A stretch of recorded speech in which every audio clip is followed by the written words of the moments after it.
Doomed to Repeat is a Delta Green actual play podcast with violent themes and adult language. For a full list of trigger and content warnings, please check our show notes before each episode. Listener discretion is advised. Hello and welcome to episode 20 of Doomed to Repeat.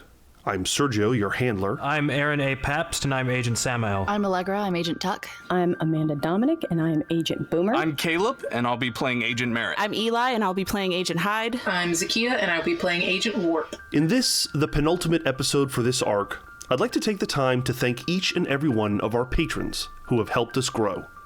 You are the folks who motivate us to create our content.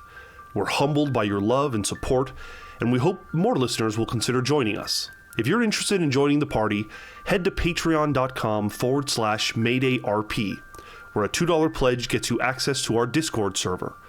$5 gets you access to behind-the-screen content, original scenarios, one-shots, artwork, music, and a lot more. Thanks again to our patrons: Mirrored Ankh, OGPen, Trogbren, Tony0303, Vince, Seems Like Emily, He Who Wants Jeans, Ladybug, Thea Maticus, C. Rose Sherwood, Hollow the Wise Wolf, Captain Creepy, Zeraloth, Koitsushima, Skelly Lichboy, Togus, Chief McLean, Sean Tompkin, Sick Daniel, Albel Trakovich, PV Robot, Jabril, The Space Jamber, Dungeon Glitch, Beals Bjorn, Eric Axel, Jay Chess, Red Star 87, Sneaky Beeping, Pencil Critter, Brian H., Daniel G., Greg C., Navarre J., and Scott M. Now, let's begin. When I started this job, I only cared about one thing. I thought I'd lost Rue, I was in free fall, and no one was going to stop me from getting lost down the rabbit hole again. Donnelly brought me into this so I could get answers. Before Meadowbrook, he warned me that it might be at the cost of my life. It was the cost of his. But I didn't care. For so long, the one thing that's kept me here in the program has been finding out what happened to Mia. If it was just me that was taken, I feel like I could have let it go or deluded myself that it was a normal kidnapping turned nightmare by a traumatized 9-year-old like I told everyone else, but I lost her. I left her behind. And if some otherworldly being had something to do with that, I wanted to know. I still do. And it made me hesitate. When we pulled Marlene out of the septic tank and she started babbling to save her own skin, she said what she said, and I hesitated. And I can't help but feel like my hesitation is the entire reason we're here.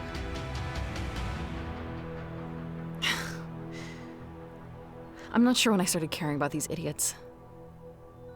This team. PERENNIAL. I mean, a month and a half ago, Merritt made me want to pull out my hair. Warp wanted to take a detour on a work trip for wool. Samael was a big flight risk to all of us, and I literally punched Hyde in the face. I mean, Boomer doesn't count. We were trauma bonded before this whole mess even started, but the point is, I get anxious when we're all separated from each other for too long now. I mean, maybe it's because of Cicada. I mean, we couldn't get to Warp, we couldn't call the team, and when we came back, Seeks was in charge of Hyde, and we put Samael into some experimental nonsense. Even when we were home, Warp was almost hurt in the most basic danger known to a person living in a society, like a home break-in. Not even related to our job. God, if it weren't for that fucking knife, who knows what would have happened to her. And Merritt came back different. God, there's something behind his eyes, something even he is trying to hide from, and I'm afraid it's gonna swallow him whole before he can. Samael had a black eye. Boomer met with some shady motherfucker who says we don't even know who we're working for, and then, when we did come back to work, Warp, Merritt, and Boomer almost killed Hyde. We're running headlong into danger, and 90% of the time it's danger we cause, and if we don't have each other's backs, no one goes home. Merritt is literally in the lion's den right now. We were gone, and he was taken. Boomer and Warp were on their own, with lunatics closing in on one side and an undead sadist on the other. Samael and I made promises to a ghoul that we'll maybe never keep and probably just made another enemy for ourselves, but honestly, all I can bring myself to care about is getting back to the team, making a plan, getting Merritt back so we can all deal with this shit together. Sometimes we're good together. At this point, I can't keep hunting these monsters if I'm constantly looking over my shoulder for another one. I can't do my job if I'm stalking a mystery. So I'll do my job. These people are my job. These people are here, and now they're my team. I have a duty to get them back to their families like they're trying to get me back to my wife. They have people who love them. I might be one of them, who knows? Mia's gone. But I can keep them safe. I can do for them what I never managed for her, and that has to be enough. This job, it's a living. Until it's not. In more ways than one.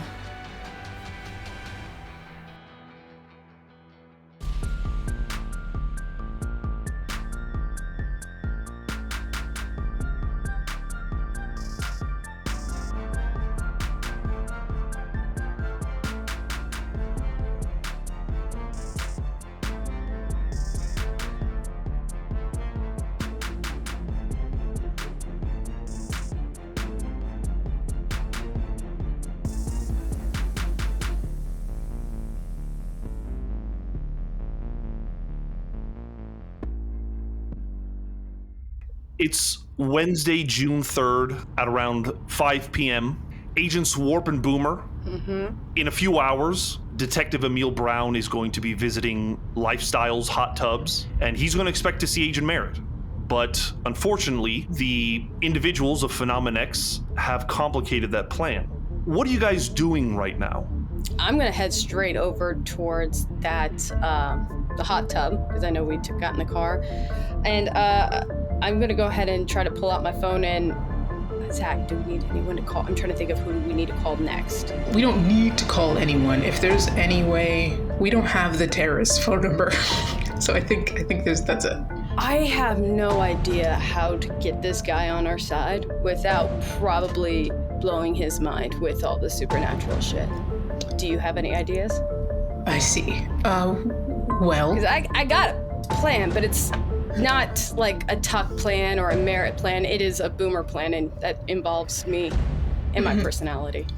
I have questions now, but I think as long as we exchange information and be as honest as we can, considering our line of work, it should be okay. That being said, are we in agreement that if this doesn't go right, he stops here? Yeah, I need him. Yeah, we'll deal with one disaster at a time. If that is another route, we have to get rid of him, and we'll put him in a trunk or something. I don't know, but we'll do that. Okay. Yes, that won't be a problem. As long as we agree. Yeah, and you're good, and you're okay with you're good with handling that part. At this point, yes. Okay. You both head on your way to Lifestyle's hot tubs. It's probably going to be an hour or two before this detective shows up.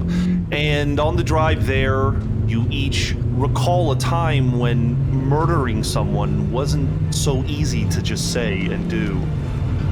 Let's cut to Agent Merritt. Oh no. Poor boy. Fuck. Poor boy. Okay, buddy. Everything's bad. Merritt, you're being driven somewhere. Your stomach is on the floor of this truck.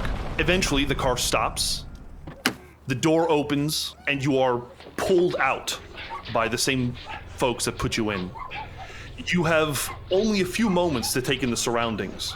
Give me an alertness roll. I have a 6, which comes under my 50. The sun kind of blinds you for a moment, but you adjust quickly, and you see that they are carrying you into a home, a modest home. You can see the address on the door, 7642, and you can kind of look around enough to see that you're in a slightly rural neighborhood. The houses have plenty of space between them. In fact, you can even see that On the other yard, less than 100 feet away from you, there is a child watching you being carried in from the yard and into the house. We were given an address by Hyde during the last phone call that Marlene made with us, right? Or was that? Specifically, you remember that it was a lumber mill or some kind of sawmill. Okay. So completely different from where I am now. Yes. Okay. You are brought in, the door is shut, and again you are in darkness. The front door immediately leads to the living room, and you can see past it a kitchen, and then there is a hallway kind of to your right that leads in deeper into the house. But you are kind of dropped onto your knees. Your arms and your legs are still both tied by these zip ties. And the whole time there is this nervous chatter coming from the Phenomen-Xers. Holy shit, we got one. Oh my god, it worked. Oh fuck. One of them, kind of the skinny, nerdy guy that has been wearing a Guy Fawkes mask this whole time. You hear him say, "God damn it, Margaret, put the phone away. We can't incriminate ourselves." They're just kind of arguing amongst each other. What are you doing in this moment? I think as soon as he says the name Margaret, I think Merritt mutters loud enough for him, all of them to hear underneath his breath. He says, "Margaret." And then he goes immediately back into his breathing exercises. He can see them, obviously, and I think he's going to make a patient effort to look at each of their faces and meet their eyes. And I think he's talking to himself under his breath, nothing audibly for them to hear, but enough that they can see he's speaking. But he's not engaging in any communication. He's trying to throw them off. One of them, when you say Margaret, says, "God, don't fucking use our names."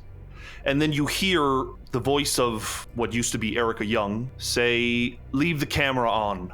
And they kind of walk to the front of the room, kind of between the kitchen and the living room. And these other 5 or so individuals are all kind of surrounding you. The body that was once Erica Young, that you know is Marlene, the entity, kind of looks down at you. They're wearing this robe, kind of really a crushed velvet, but like a dark fabric of some kind. And they continue and they say, "Special Agent Orson Bradham, you have been brought before your peers to be judged. Will you confess?" You're filming this? Right now, Margaret does have her cell phone out and is filming it. Who's this for? It's for you, it's for them, it's for the whole world. I see. If you confess your crimes, I will make sure that we are lenient. I'm not sure what you want from me. Have you ever murdered someone? Yes. And who was the first? How is this relevant to what you want? It's relevant that these folks here understand that I am an angel of the Lord, and I do not lie. And you have done things that are unspeakable. Things that they need to understand their government is doing. That makes sense. So many cults before have been put together on false prophets. It's good to see you're continuing the tradition, Pilgrim. Agent Bradham, tell these people what you have done for your organization. Not just for my organization. It was for my country, too. No one could understand the stakes that we're at. The things that have to be done. One of them speaks up, the one that has the kind of America #1 t-shirt on, and he says, Were you a part of the Stevensons? Those folks that got murdered in Messick? Why is it important to you? Because it's wrong to kill people. You shouldn't kill anybody. Those kids are without a family now. For what? And what of your prophet? How many bodies have they taken? They look to Erica Young's body, who says, I have only taken those who were already gone. I do not kill. You have the same excuse I do.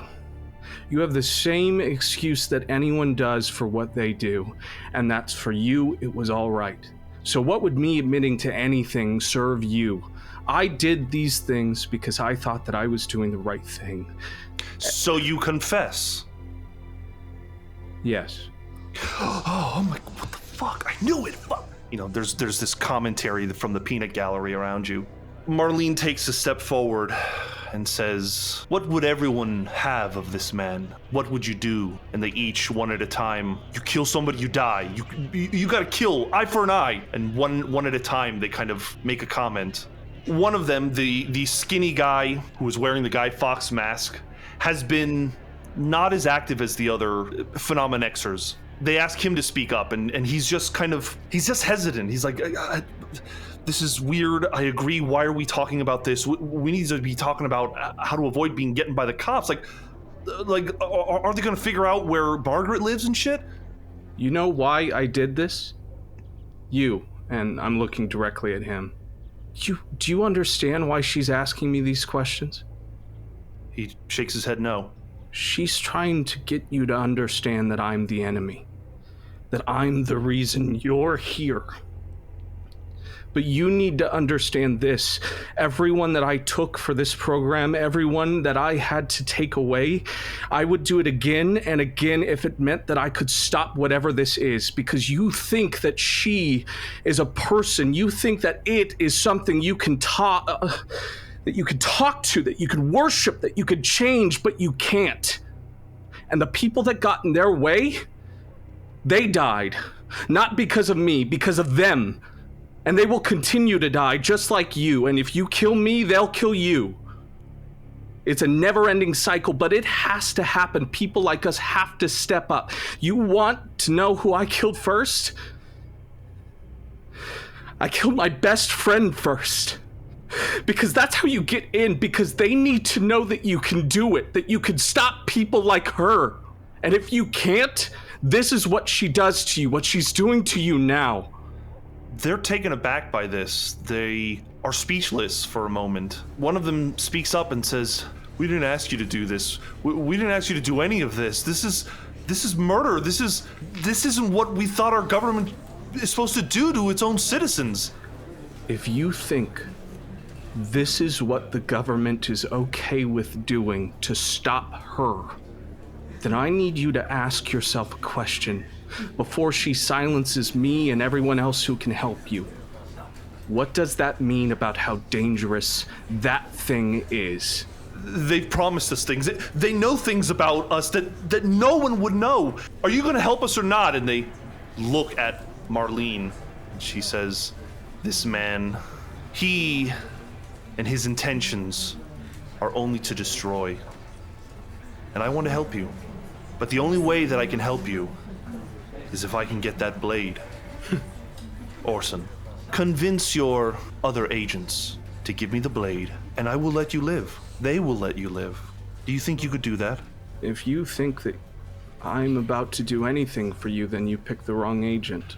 I told you, his goal is only to better himself and the corrupt satanic government he works for.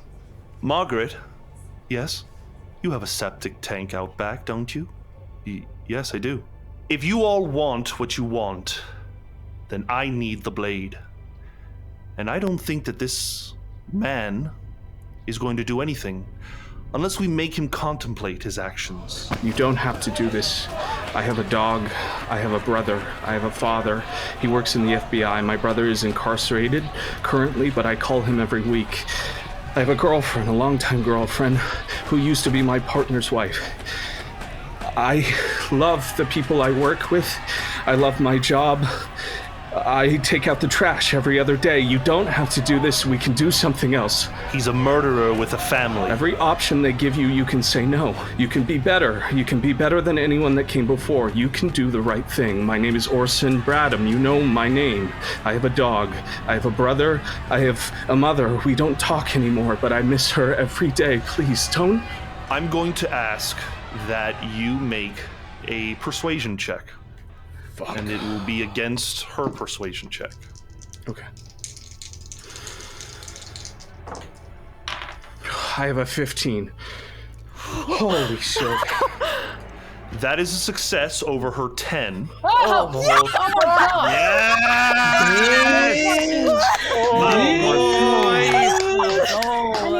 Oh god. Holy shit. Marlene just let you talk too much. And the other Phenomen-Xers are just scared. They're confused. They were clearly led here under certain pretenses by this person, this entity. But the fact that they have a federal agent in their living room is starting to give them butterflies, and they're not committing to it. One of them says, Just tell him to drop the knife off somewhere, and we'll drop you off somewhere. Let's just be civil about this. The closer you are to it, the less chance you have of living through the night.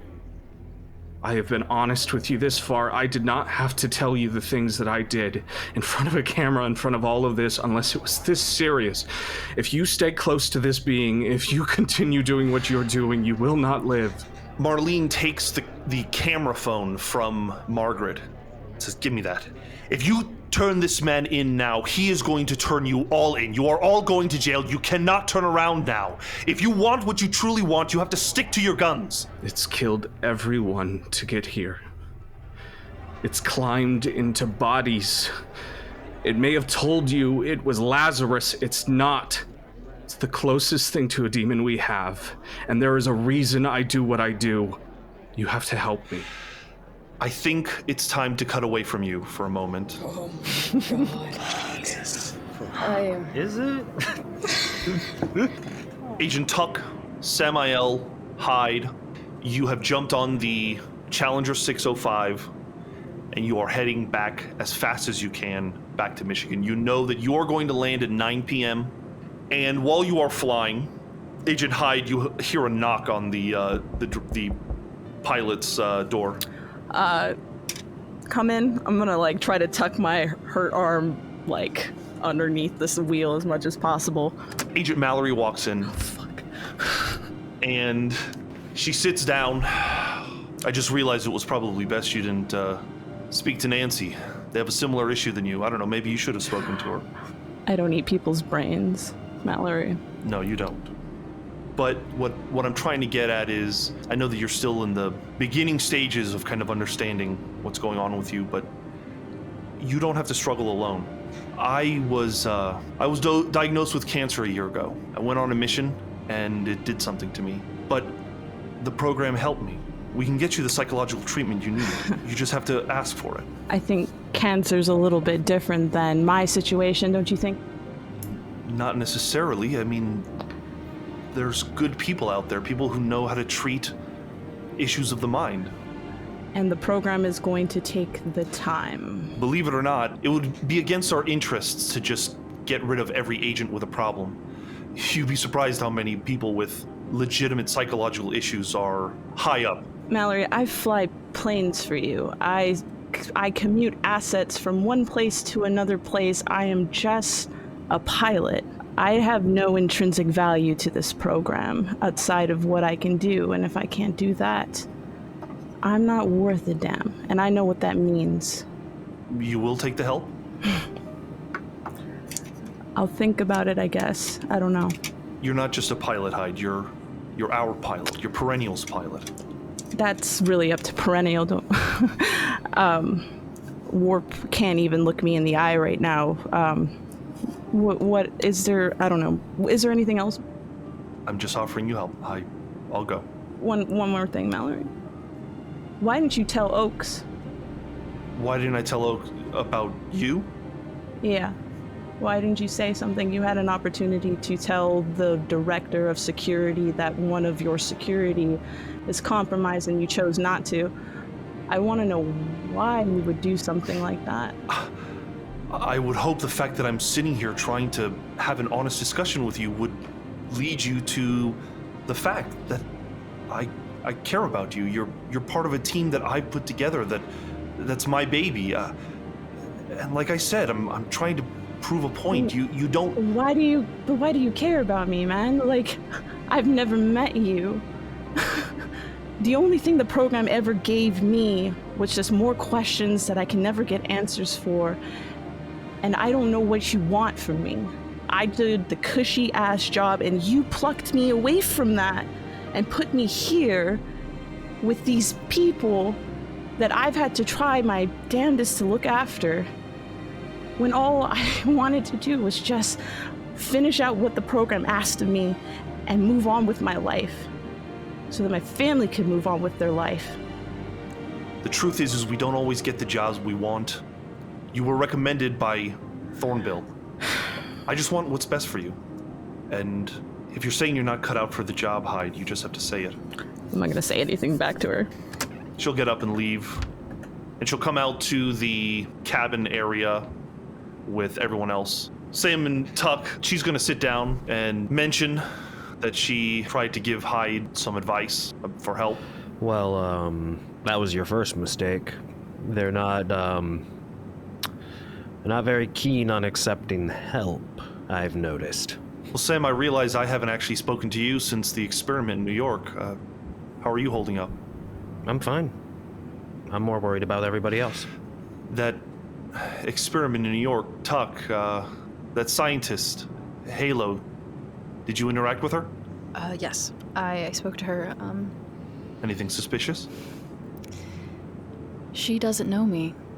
Did you suspect that she might be lying? No. I think she was genuinely afraid. And I don't know what to make of it. Our job is weird shit that doesn't make any sense.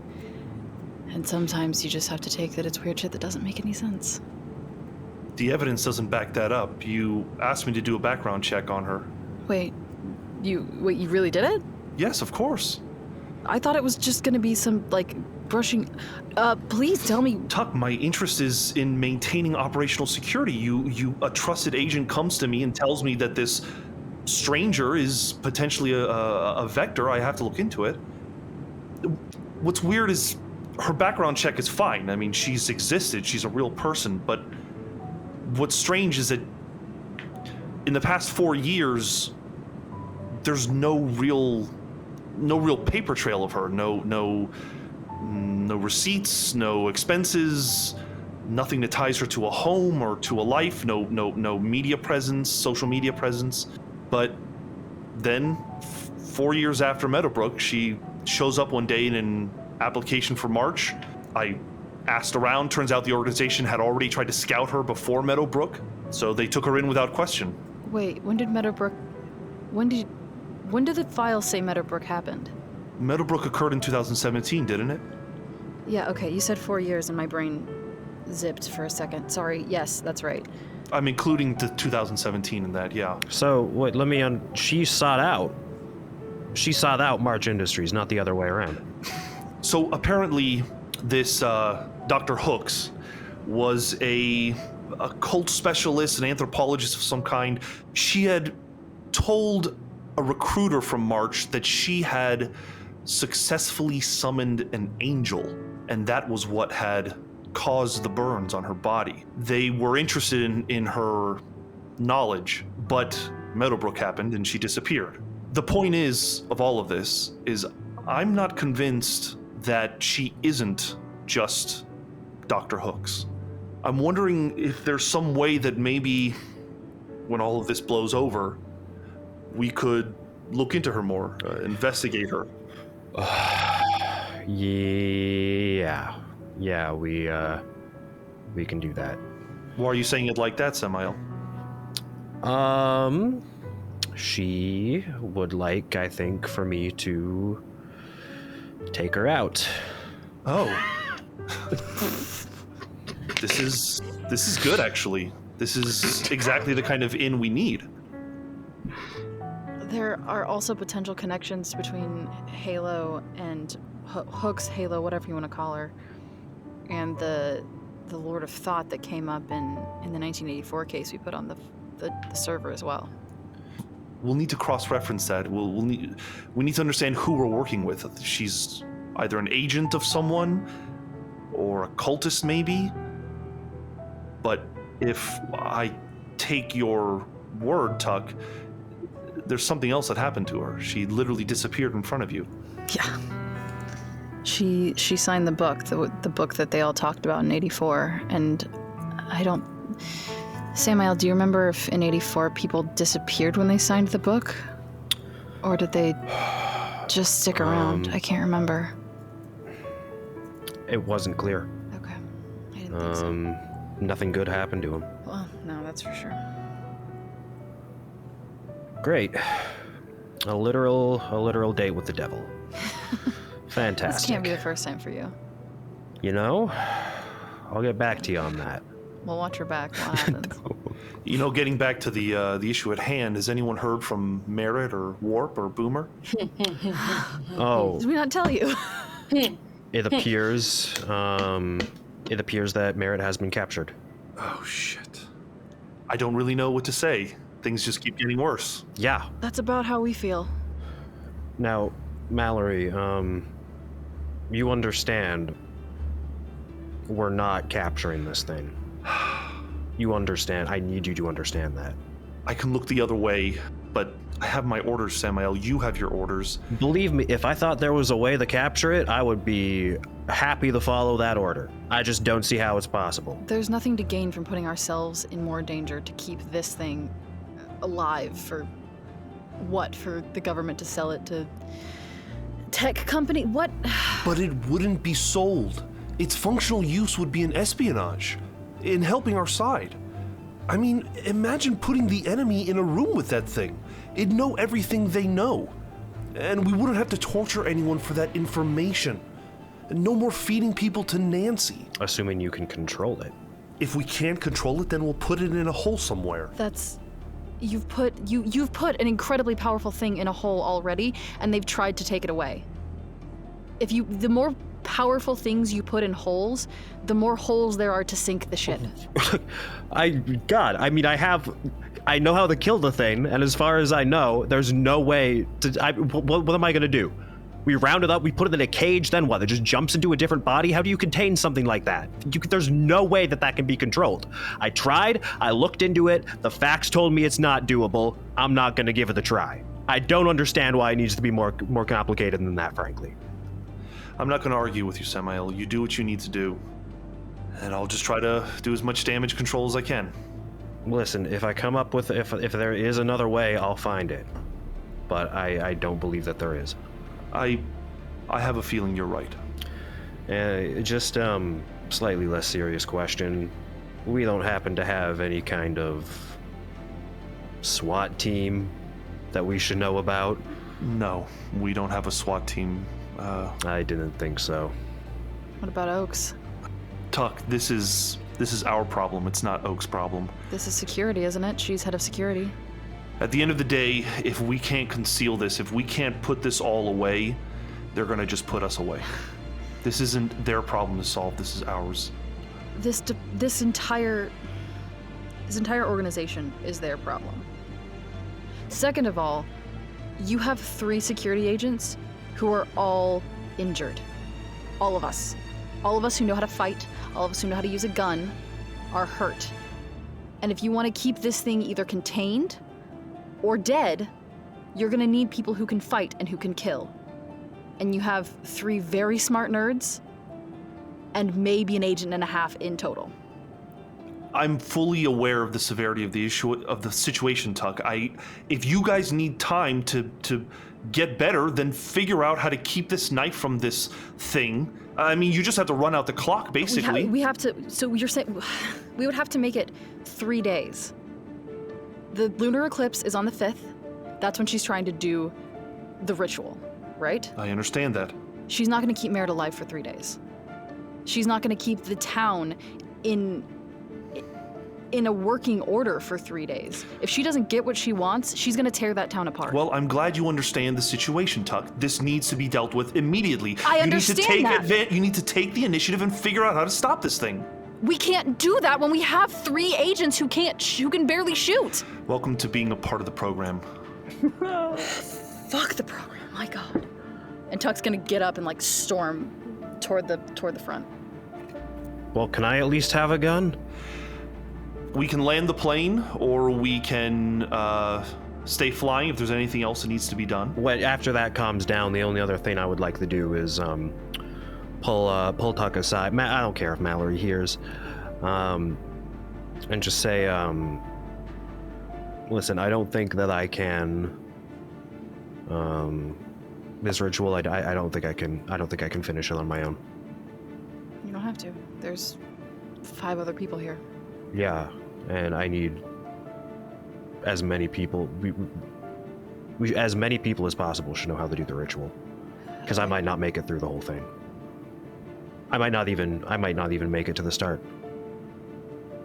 You're gonna make it to the start. We're not gonna let anything happen to you, but... Well, one bullet to the head's all it's gonna take.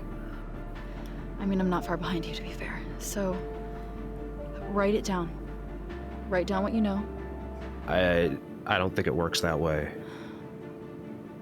Okay, then teach me. Okay.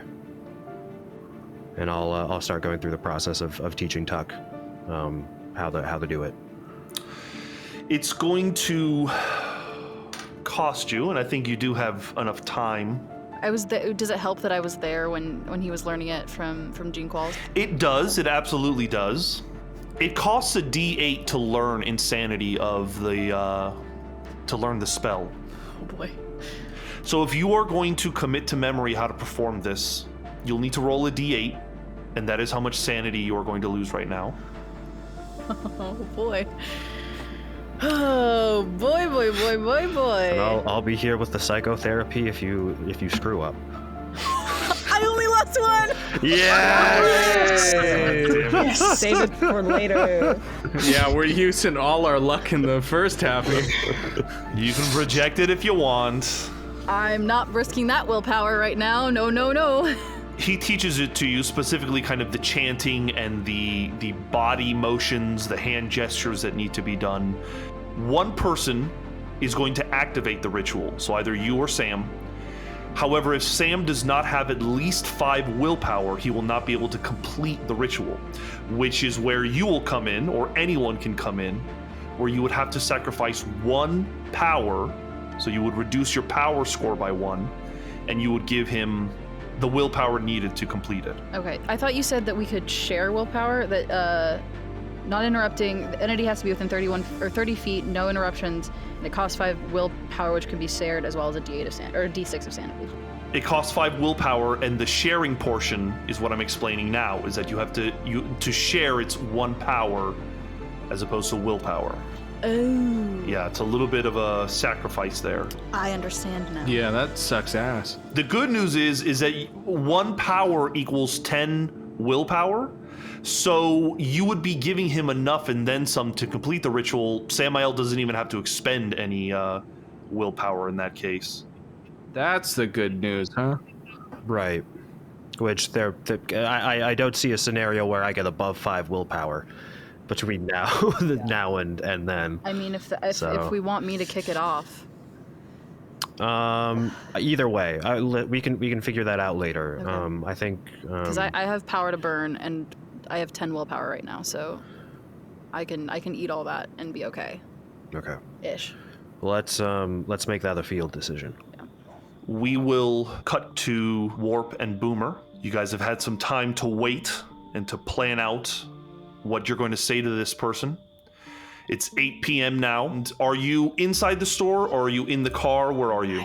I feel like inside the store would be best. Yeah, definitely. You walk up to the back door where there's a little welcome mat and you check under, and just like Mallory said there would be, there's a key and you're able to get in. And while you are waiting, some lights kind of cross your view and you realize there's a car pulling up, and you look kind of through the front glass because the entire front is made of this kind of tinted glass, and you do see a police cruiser.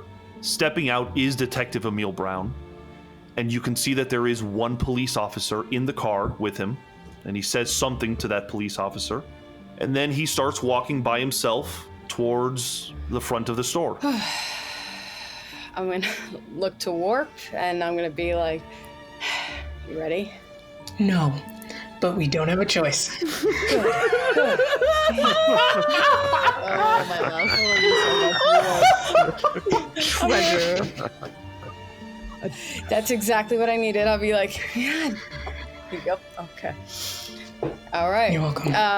Like I said, let me do all the talking. Oh wait, is there chairs? Like, is there like how it's laid out like it was before? I was gonna say, if we're there early, Warp is 100% gonna secure that. Like, even if it's just moving like stools or steps to hot tubs, there's some sort of setting. Okay, well, there is the front of the store, which is just nothing but like hot tubs on display, and then there's the back room. And is it like 3 chairs? What is it? Yeah, it's 3 chairs and whatever table held the muffins our first time. Just short and sweet, but yeah. You can see that Detective Browne kind of cups his eyes around the window and kind of looks in, can't really see through the tint, turns on a flashlight and is kind of walking around the front, checks the front door, which is locked, I assume. Yeah, no, I was gonna say I could go get him if you want. It might be a little more dramatic. Oh, perfect. Okay. And I'm gonna get in that chair and like try to sit box-wise and like very serious. Hands folded. If it's a rolly chair, my chair will be backwards. If it is a rolly chair, I would like that so much. Sure, you find a rolling chair. Yeah. It was a rolling computer chair. Back is to the door. And I'm like... Okay, I will be right back. And she goes to the front to see Emille like shining through and just cracks open the door. You don't have to... Do you want to just come in?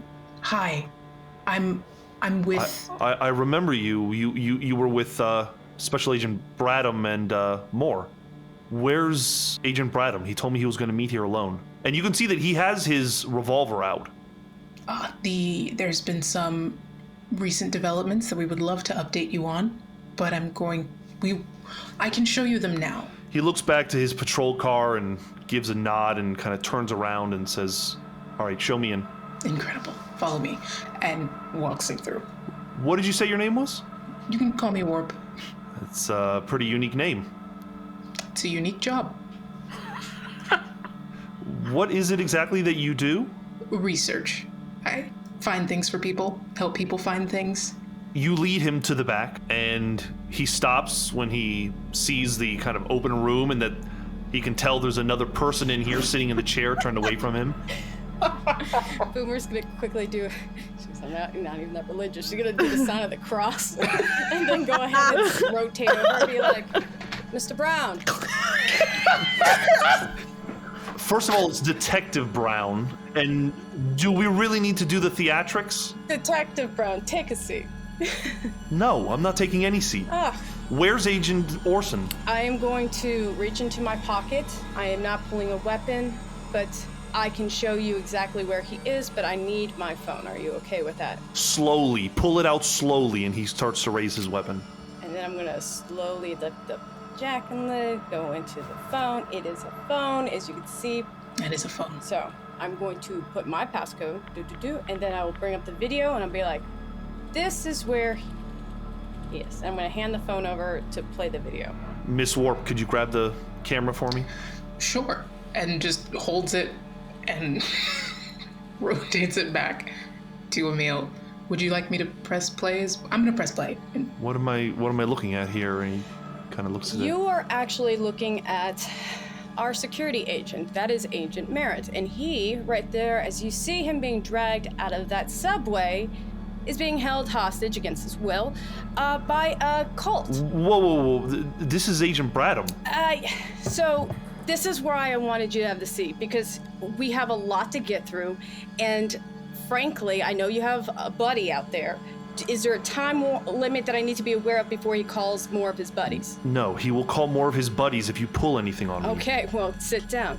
So this is what's going on, all right? No, hold on. I'm asking the questions here. First of all, are you telling me that a special agent, an FBI agent, is currently being held hostage by people?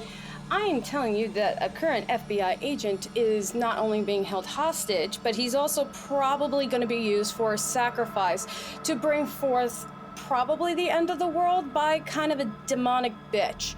So, do you want What are you talking about? Okay. Who are these people? Let's start at the beginning. Thank you. So, this is where I want to go. So, Detective, you were correct. Okay? So, like I said, we are part of some government where I'm going to say this. Demons exist, angels, witches exist, Roswell probably happened, and there's a big fucking squid in the ocean that we're going to probably bomb in a month or two.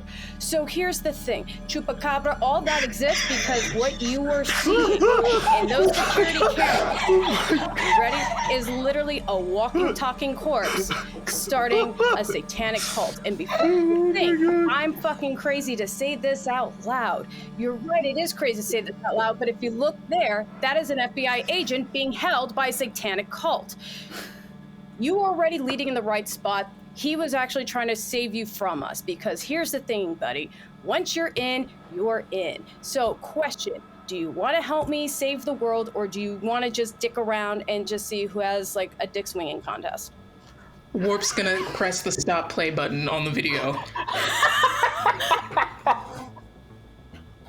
I told you, it's a lot of fucking info. It wasn't quick.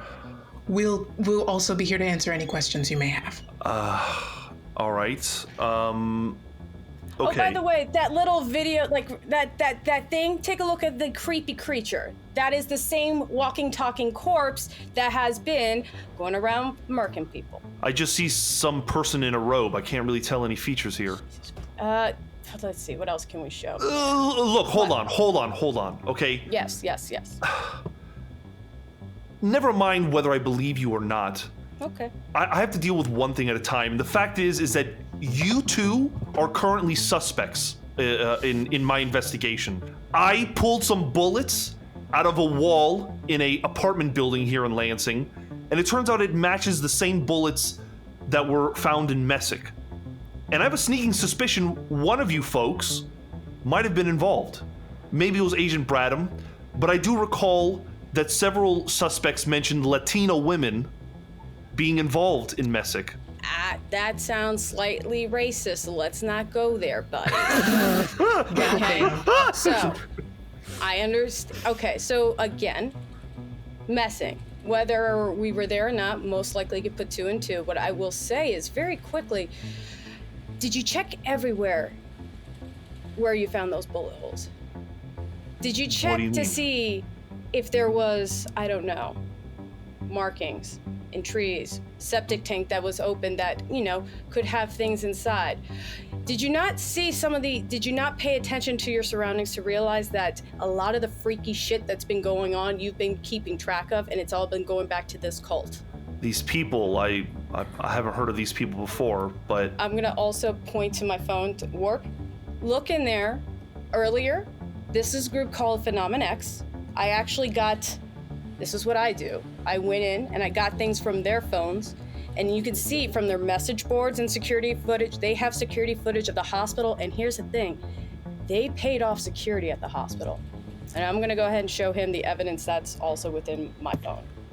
He looks at this stuff and he's like, never mind the fact that you're telling me you hacked these civilians' phones. This is pretty bad. I mean, this is evidence that this person paid for the footage. Look, this shit is terrifying, and here's the sad thing. This doesn't go by laws of man, it goes by laws of God and supernatural and shit that goes bump in the night. This shit is terrifying, and I don't want to be here. But I have to be here because, one, it is actually the right thing to do with the world possibly ending. I hate to say this, we try to divert you away, but you picked up on the breadcrumbs, and this is where you're at.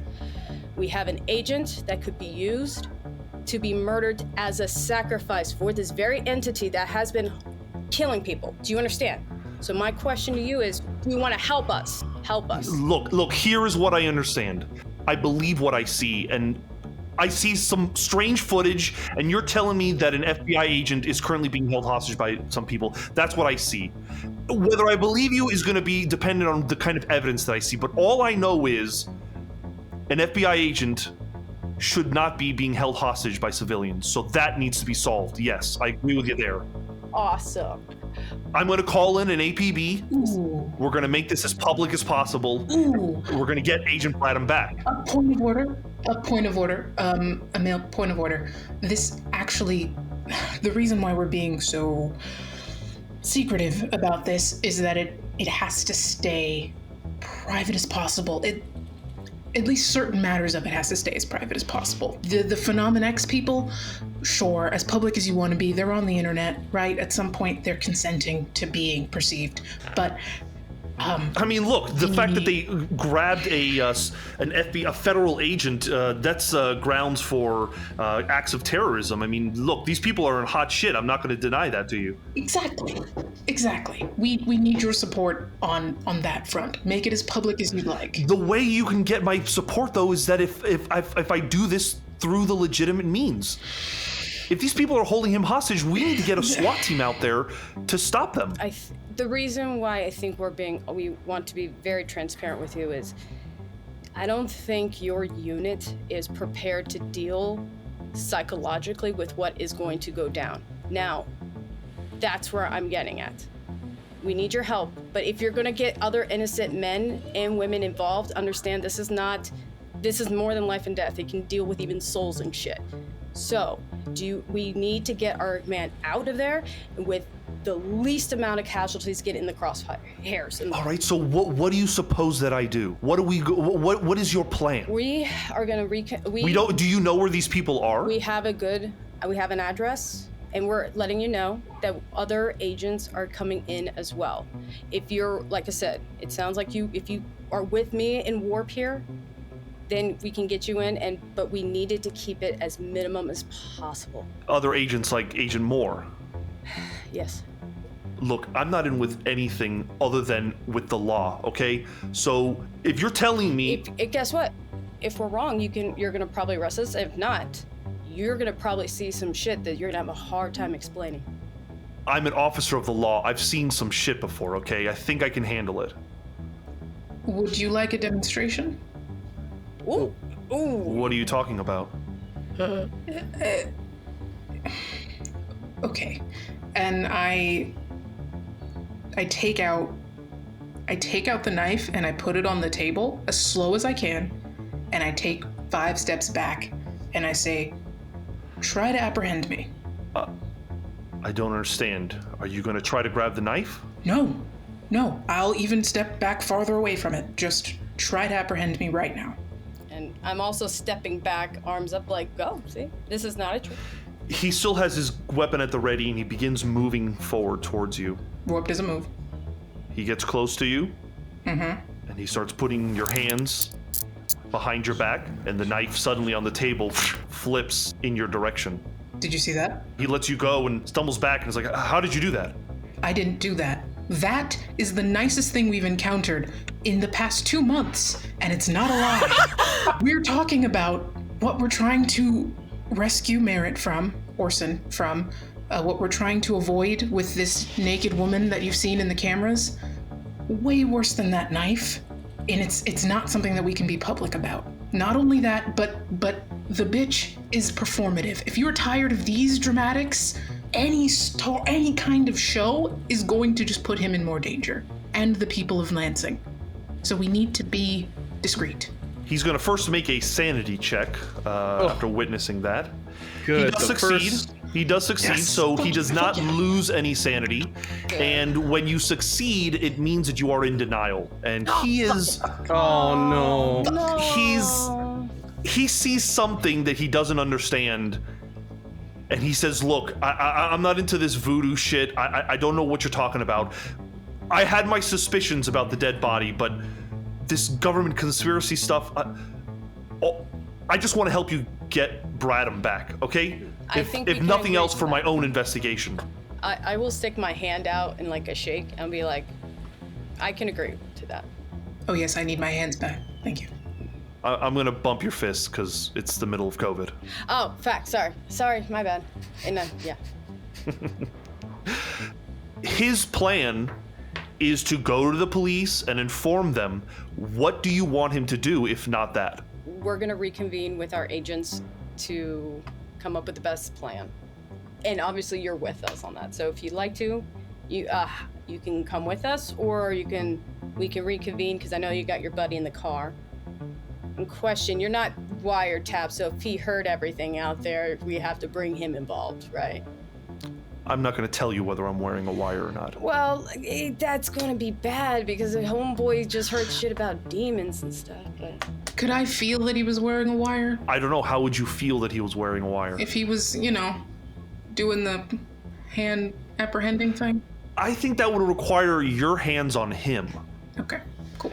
If you'd like to attempt to give him a pat down, you're welcome to. Nope. He says, that guy in the car, that officer of the car is my backup in case this went sour. Because, to be honest with you, I have a warrant that is still pending, but if it goes through, I will legally have access to these weapons that were supposedly used in both situations. And if I find that there's a connection, it's going to be real hard to pull back. But you know what's gonna be really hard is if we don't stop this psychotic cult witch bitch. I'm not joking. She's gonna probably mess with reality. Yeah, sure. Okay. Well, then if you don't, like I said, come with us. Regardless, we have an agent. Oh, I'm definitely going to come with you. I am not letting you out of Michigan without me knowing whether you are full of shit or not. What about your guy? But what about your guy in the car? Don't worry about him. The next time you guys have an idea about what you're going to do next, you let me know. You keep me in the loop. But I have to warn you, if it sounds like shit's popping off, I'm gonna bring the cavalry. That's fair. Honey, you need to bring the priest. I don't know why you're wasting time with That's fair. I can't believe I fucking agreed to this, but all right. I know. It's how. Do you guys own this property, by the way? How do you think we got in? We rented it. We're the Men in Black. Pick up. Oh my god. Shit. Look, I'm gonna go to work. I'm like, yo, I'm vamping as long as I can. Do you want to think of some shit? Yeah, I feel like we're done here. Okay. Personally, I think we did it. I think that's good. I know. Yeah. I'm not fucking Tuck. Wonderful. So we will contact you with next steps. I think that's it. She literally stands up and folds her chair. I'll see you soon. And he leaves. I think that went okay. Warp is almost dry heaving. You know, I'm not joking, because this is the second time I've had to literally kind of talk my way out of shit. And the last guy at least laughed. This guy's kind of a stick in the mud. Think you talked out? Is that out? Look, he was two things. I thought he'd be more gung-ho about it, but apparently I'm in denial, but he already was suspecting a zombie was on the loose, but whatevs.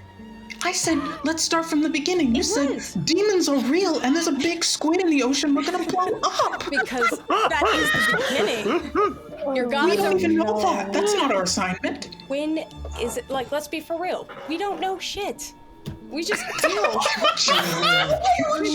Honey, we're dealing with demonic demons that's about to slit that just took one of our own. What have we not been dealing with? A squid in the ocean. That's probably gonna happen. I'm just preparing. 9 o'clock rolls around, and the plane eventually lands. Oh boy. What are you guys doing? As soon as we're on the ground, I'm calling. Yep. Oh my god, hi. Where are you? So, status update, we still lost Merritt, and through Warp's amazing improv skills and my ability to bullshit, believe it or not, we got Detective Browne sort of on our side. We may have a loose cannon with a cop that was in a car, but that's another time and place. But he doesn't really believe us, but he at least believes that Merritt's in danger. So, that's good. We'll take what we can get. And there's no APD out for us, so... Didn't know that was an option. Glad it's not right now. That's right. That's right. I think I should be done with leading interrogations for a while. You did great. Even getting us this far is awesome. You and Warp killed it. Not literally. Oh, fuck, I hate... Not yet. Let's meet back at the motel. We need to debrief, I guess. You do not currently have a hotel as you ran from the last, and the other one, I'll say, was only for a night. Well, let's get a hotel and go from there. New digs. I can help with that, says Mallory. She makes a call. Yes, ma'am. Thank you. You are able to find a hotel. Make a luck roll. See if you find any that are even open, honestly, or that have any room. Who should do that? I don't know, whoever's feeling lucky. Come on, Radisson. Allegra, are you feeling lucky? I don't trust any of my dice. I haven't rolled any of them, but I don't trust any of them. I'll do it. Go. 12. Nice. Oh, heck yeah. Hey. You manage to find one downtown Lansing. It's expensive, but they find a couple rooms. Cool. Okay, well then let's get that address out and rally whatever shambling mess of a team we have left. You all eventually meet at this place, all of you except for Merritt. Thanks, asshole. I'm trying to make your lack of presence felt. Yeah. Oh, I'm loving this Feel it. septic tank. Thanks. It's like, I know. It's getting close to 10 p.m. Many of you are exhausted. Many of you need rest. What is the game plan? How are you moving forward? You know that you have about 48 hours before it's the 5th. Right. So we have one more night before the full moon. Right. Okay. So I think obviously that means we need to make our move. Well, I was gonna say tomorrow, but now that I think about it, the day after the 5th, on the 6th, would be better, because then the consequences for failure aren't as high. Yeah, but she gonna keep Merritt alive that long? Right. No. When do we get him back? We need. Listen, I'm sorry to say it, and it hurts me to say it, but I don't know if that's our top priority right now. That's great. I'm not listening to that. So, we have. When do you want this Detective Browne to meet with us? Because frankly, if we're gonna do something, we also need to have backup plans for him. Can I ask if there are any keys laying around, and can I slink outside? I don't know what keys would be laying around other than the car keys. Yeah, the hotel keys, car keys, sure. People's car keys, yeah. I think that unless no one has a problem with that, you can do it. If someone does, I'll need to ask, a stealth roll from you, Hyde. I don't think Samael is going to be comfortable with Hyde being out of view. Yeah, I'm gonna be looking for Hyde too. Definitely gonna be clocking. So Hyde, make a stealth versus everyone else's alertness. Oh, shit. Oh no. That's a fail in the 94. Shit. Yeah, so what does that look like, Hyde? I'm just kind of been like, as everybody's been talking, just kind of trying to slink towards like the walls. And then I've been trying to make my way for the door, and I was just gonna I see keys on like a table, and I'm just gonna try to loop one of my fingers of my good arm and like try to lift it up as I'm like trying to open the door. Where are you going? I'm gonna pocket the keys and just put it in my back pocket. I just wanted to step outside. It's cramped in here. I can't breathe. With the keys, in the middle of planning, while the world's gonna end, that's when you needed to step outside? You can tell me what you need me to do. There's nothing really I'm involved in. So I was just We need every brain we can get on this. Also, Hyde, don't take this the wrong way, but you're not exactly on terms to be walking around by yourself right now. I'm fine, Sam. You're not. I'm sorry. You're staying right here with everybody else. Doctor's orders. You're not technically a doctor, Sam. I'm not, but you're staying put regardless. Fuck. Hyde, we're gonna need you to. What about Browne? And Hyde, we need your input on that as well. If you're still, you. I'm just gonna give Boomer like a very nasty, poignant look at her. Look, Hyde, if you want to take a walk, you take one of us with you. Would anybody like to go on a walk with me? I'd love to, Hyde. Let's go. Fuck. Oh, okay. I guess we'll figure out the Emille situation. I guess we can, split up again. Research meeting. We can have that. Cool. I'm gonna go outside. And I go outside with her. It's nice to have you back. I'm gonna flip Boomer off. Easy. It's a door slam. Easy. I'm behind her the entire way. I was gonna go to the edge of the hallway, lean up against a rail, and not even look at Tuck for a minute. Boomer, come on. She's sick, right? Come on. You're right. Next time one of our own is held by satanic whatever fuck cult, I will be lenient.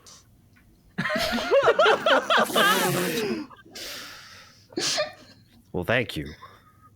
So, to answer your question, Boomer, God, I'm glad we have Emille. I'm not. But why not? First off, guy's kind of a wank. Second off, it is spiraling out. Let's be honest. I want to get F out of Michigan. I don't want to come here. That's my concern, is it's spiraling out. Do we risk more by having him present than he can either fuck us really over, or we can try to get him to not fuck us over and just fuck with us. That's how I'm thinking. I'm usually, this is not my job. I thought we were leaving that same, I mean, Emille is helpful until he's not, and then when he's not, sort of what we planned.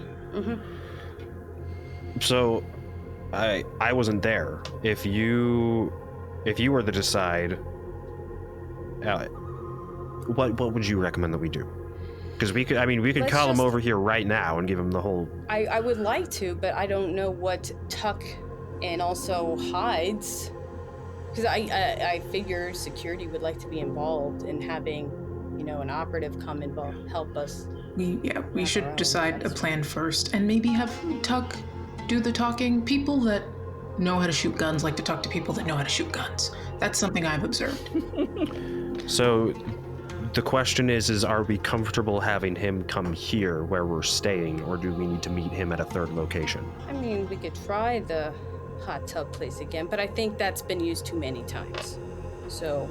It doesn't have to be this room. Ah.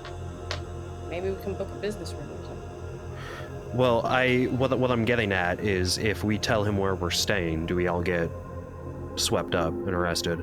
Well, that's true. If the warrant is pending, we have less than 4 to 8 hours regardless. There's a warrant on all of us? Or just Merritt? Oh, shit. No. There's a warrant and possible warrants. He got a little racial, but we don't know. But, again, it just doesn't sound good. So that's what we're saying. Maybe we can maybe we could set up a phone call, a Zoom, The problem is that we won't be able to monitor who's listening in on his end. While the three of you discuss this, what's going on outside with Hyde and Tuck? I think Tuck probably mirrors Hyde. Are you gonna start telling me that you feel sorry, or you want to help me, or you think I'm sick or have a problem? Because if you are, it'd be better if you just didn't say anything, Tuck. Honestly, I was just gonna apologize for punching you. That was a month ago. I'm just kidding. I know, dude, I know, but... Doesn't do any good now, but yeah, cool. I appreciate it. Yeah, I think we all forget that you have feelings too, because you're not loud about them like the rest of us are. But you do, and we kind of left you on your own. A lot. And that's not really okay for a team to do, so we should have done better by you. And I'm sorry about that too. But you understand why I did what I did. Do you understand that, Tuck? I do now. I do. I don't necessarily trust your doctor or agree with them. I don't trust Doc either. I don't trust anybody, Tuck. What the fuck, dude? We're in the program. If there was somebody I could trust in this program, I would. But he's not around anymore, and that's it. Nobody else to trust. So I just do what I gotta do. That's fair. Do you think you could learn to trust us? I do trust you, Tuck. I trust everybody in that room. I have to. I don't have a choice. Tuck, I'm a soldier. I went to war. I know how this shit works. I know that I don't get to choose the people I get to work with. Sometimes you just gotta do what you gotta do, and you gotta buckle up your bootstraps. It's the name of the game. I'm not unfamiliar with it. Okay? I know. Everything I did was trying to look out for y'all. I don't care if I get punched for it. What I do care about is doing something that was wildly out of character for me and hurting somebody I had never intended to hurt. And I don't know how to ratify that. And I don't know if we got time to ratify that because we gotta go get Merritt. Yeah. I think she knows it wasn't your choice, though. I think in some weird way it was a choice that I wanted. I don't know how to explain it. I don't know how to explain it to you, Tuck. I don't even remember what the fuck happened. All I know is right now, I'm scared. And I don't know what to do about it. And I don't have anybody in my corner right now, and that's fine. I get it. I would like for all of us to be in your corner. I think we're all scared, and I think we're all in the middle of a situation that's even more off the rails than we have experienced yet, which I didn't think was possible. But I think the best way for us to make it out is to trust each other and be in each other's corner, and I will work on being better at that for you. And that's all I can promise, honestly. I don't really want to... Everything else feels empty. But I promise I'm gonna try and do right by all of you. Right. I mean, same. Still hearing. I'll get it from the thing. It's probably been 5 minutes, and my promise is a promise. And I'm going back and head back into the room. All right. Tuck. Yeah. Final decision. What's up? Are we taking Are we taking Emille in, or are we gonna leave him in the dark? No, we bring him in. We need... You heard me on the plane. We need all the help we can get. So the question is, it sounds like we have to choose between operational security and firepower. Security. OPSEC has to come first, you're right. Yeah, probably that first. They have posted anything recently? Have we checked the website? Boomer, can you track their phones? You were hacking into them earlier. What about Merritt's phone? Could I track his phone? Yeah, we have Merritt. Because Marlene took Merritt's phone, and that's how she called Warp. That seems like the best bet, right? Which I'm assuming Tuck knows because people told me. I would absolutely, tell about the call. I don't know if you could track Merritt's phone because, one, his burner phone is very old and probably that's the point of it. He does have a personal cell phone, but you've had too little interaction with it, I think, for it to be fair that you can access it. I have a question. He called my wife. I called her on the personal because I wouldn't want that information to get back to DG because DG probably tracks the burners. If I call Rue and I ask her if she has the phone number, can Boomer track through that? I think that's a start, yeah. We'll say that you do that. It's same time zone, so she's probably getting ready for bed. She gives you his number. And Boomer, I'm going to ask that you make we'll say computer science roll. I'm very loving on the phone. I tell her how much I love her, and I don't tell her anything scary, but I do tell her how much I love her because I have to say it every time because I love my wife. Out of an 80, I have a 94. No. Fucking hell. iPhones are a little hard to crack when you don't have it in front of you and with you. It could also be on airplane mode. If they could have destroyed it. There could be a lot of reasons why it doesn't exist or why you're not able to get it. I technically still have a number. If it's still active, I could text Marlene because I was in contact with Marlene. I would say don't contact that number. But Boomer, if there's any way you can try to trace that number, I'm sure it'll lead nowhere. Boomer, I will remind you that you did hack the phones of two of the other folks with Phenomen-X. Right. Yeah, I want to look up their last known location. Whether if they took a photo, that'll have a geotag, or what cell tower they called out that's nearby or something like that. The two individuals, one of them the cell phone is not on, one of them it is. The woman, Margaret Gaylord Breen, her phone is on, and you see that it is in a rural neighborhood in northern Lansing. And if you take the time, we'll say that it takes another 20 or 30 minutes, but you think you are within the neighborhood. You don't necessarily have an address, but you suspect that you could probably zero it in within 2 or 3 houses. Okay, so this is generally, I'm going to point, if I have a way to scan, and I'll send it to everybody's phone, like a PDF of that general area, and zoomed in of the approximation of what I'm thinking. Be this is our best bet. This is where this is where I feel confident he's at. I think we need to decide if we're going after Marlene or if we're going after Merritt before we do anything else. I think it has to be Marlene first. I know that sucks, but I think they're together. I'm sorry. Where one is, she will probably be there. So I understand that, but we need to be focused on one thing at a time. Fine. Because if we kill the bitch, she won't kill Merritt. So exactly. Right, and I don't think these followers, they're exactly that. They don't seem like they make their own decisions. You said he didn't seem like he would come in with us if we didn't go through the proper channels, Boom? Yes, but if he has technically a warrant out for Merritt, and we just tell him, hey, he's here, that could be plan X. Tuck, it would be... I mean, you're the only law enforcement officer we got right now. I don't think he's going to trust anybody but you. I mean, like, Boomer, Warp, and I can tell him anything that we want to do, but at the end, anything we want, but at the end of the day, he's just going to see us as civilians. Okay, so in the morning we call Brown, I talk to him, I try and pull him further to us, I guess. That's it. Yep. And then if that goes sour... Then plan B. And plan B. And then if that goes really sour, he's plan X. Right. Yes. Great. So you are all sleeping.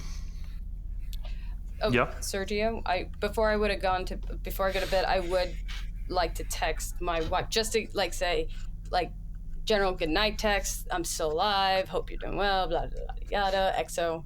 Gotta be good wives. You all attempt to maintain a semblance of a normal life as you get ready for bed. Agent Merritt, you are not so lucky. Merritt, throughout the evening, the Phenomen-Xers do not leave the home. They remain there, which you begin to establish is the home of Margaret, the only female member of this group. They eventually make dinner for themselves and are kind of eating as a group in the kitchen area. And you and Marlene are sitting in the living room. You are still on the floor, tied. And they are just kind of patiently sitting on the couch, staring at you. And Marlene would eventually speak up and say, "It doesn't matter if you convince them that I'm some sort of devil. They're already in too deep. They're going to do what I say, including killing you." I think that you underestimate what humanity has to offer. You are what humanity has to offer. And I've already killed you once. You tried to, but like all of your kind, you don't understand the way this world really works. Would you enlighten me? I'm surprised it's taken any of you this long to even ask me. After all, I said that I knew the last time we met. Where would you like me to start? From the beginning. The only place you can. There's no way to explain it. Not fully. Not to you. There are worlds beyond your world, Orson. And I come from one of them. And all of this, and she gestures to the home and the people in it, it's a dream in the mind of a blind idiot god. And humanity, well, it's many things to many people. To some, you're an experiment. To others, you're a resource. To the chaos, a plaything. But to be honest, most are just apathetic towards you. You know, it's interesting to me. Despite you indirectly quoting Shakespeare, there's something very interesting to the idea that something as old as you, as powerful as you seem to be, as eternal as you claim to be, wanting desperately to be here in my dream. All you want to be is a tick like me. You jump from corpse to corpse, acting like you can be me. Like you can be human. Like anything you do can be anything other than suffering, than miserable existence, than knowing too much. But you can't. Can you? What you fail to understand is that it's suffering all the way down. For you and your kind, it's all you can ever know. You're just getting in my way. One way or another, I will get that blade, even if it means destroying your entire group. And what happens then? What happens when you get the blade? I become whole. You'll get to see me at my full potential. And if you think I've got followers now, Just wait till then. Right. Merritt, do you want all of the agents to die? Because I will make it my tireless effort. That is, if you don't just convince them to give me the knife. I don't have the knife. If I did, things would be so much easier for you and I, wouldn't it? It would. And you know, the thing on both of our minds is whether these people actually care about you enough to trade for it. Oh, that's silly. It's silly of you to assume that I've even thought about it. I know that some of them care for me. I think all of them do, but it doesn't matter because the second that I was taken, I was already dead. You and I both know that. Now, every second that I'm alive, it's an information gathering exercise. It's how much I can learn against you until inevitably they come for it. They come to end it, and they will, and they're going to do their best. And either opportunity, you die, I die, they die. Either way, it's already happened. So don't act like you understand this any more than I do. It's done. Don't try and play on my emotions. I do that every day. That is my job, to know how to pluck at someone, and I'm not about to have it from you, some deathless fucking idiot. So kill me, or don't. It's already happened. I have an idea. You've just given it to me now. She stands and leans closer to you and says, "Get some sleep, Orson. You're going to need it." And then she walks away from you. The morning comes. Merritt, I'm going to say that you need to make a Constitution ×5 roll. Do they put me in the tank? No, they do not. You managed to convince them that was too inhumane. Woo! Okay. But you are probably put in a closet, and the closet is locked, and you're kept in there most of the night. So Marlene leaves me, essentially. Marlene is never far away. None of them are, but you are eventually kind of just stuffed into a closet. I think I'm going to spend the entire night trying to talk to Marlene, like just trying to get their attention. I think I make as much noise as possible. I call out her name. I never call her Marlene. I call her Pilgrim. I kick against the doors. I throw myself across, like whatever I can do. If I'm going to be awake, I'm going to be fucking awake. All right, so I'm giving you the option that Con ×5 roll means you got sleep. If you'd rather not get sleep, you can, but you will be at a -20 all day tomorrow. Yeah, I'm going to take the -20. I want to make as much fucking noise as possible. I think one of them, might even come in and give you a kick or two. I want to know where her true form is, I think. I think that'd be the next ask. You'll see my true form, and you will understand that I am an angel of the Lord. Right. What Lord is that? The one true Lord, Jesus Christ of Nazareth. And she looks at the others who are nodding their heads. Right, you're telling lies to them so they continue, right? She's not lying. She knows things about us. Right, you all are Christians, yes?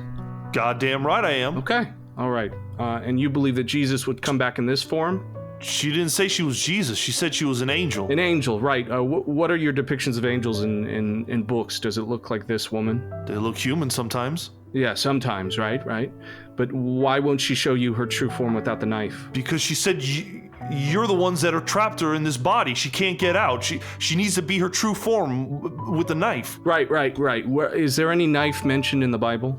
Or blood sacrifice in any part of the Bible? Abraham sacrifices his son, or attempts to at least. Absolutely, yes. Does God ever sacrifice other beings with a knife? Bloody, absolutely bloody release in your New Testament, in the love of Jesus Christ. Make another persuade roll. Oh, Bubba. Let's go, Bubba. I will study day ass. That's so I know good. nothing about this book, but you're going off, and I'm proud of you. I have a 37. In the New Testament, he doesn't do any sacrifice. It's the Old Testament. That, yes. Get him. I paid attention there. Merritt, you can see that you are making progress with some of them. Most of them are just scared that they're in too deep and they don't know what to do next. Those who are the most fervent, such as Margaret, Marlene, the tall guy with the America First shirt, they eventually just convince the others to shove you in that closet, and you can spend all night long making noise, and you will probably keep them up. They will be annoyed, I think you've definitely shaken at least half the group. You're making progress. The new day has come. We'll say it's about 7 a.m. You get a text. I'll say warp. You get the text. And it is the video from Margaret of Merritt with his hands tied in a living room. And the text reads, "Give us the knife tonight at 8 o'clock, and we will give you Merritt. Meet us at the Softy Freeze." So they saw that whole video? Yes. That Margaret? Yeah.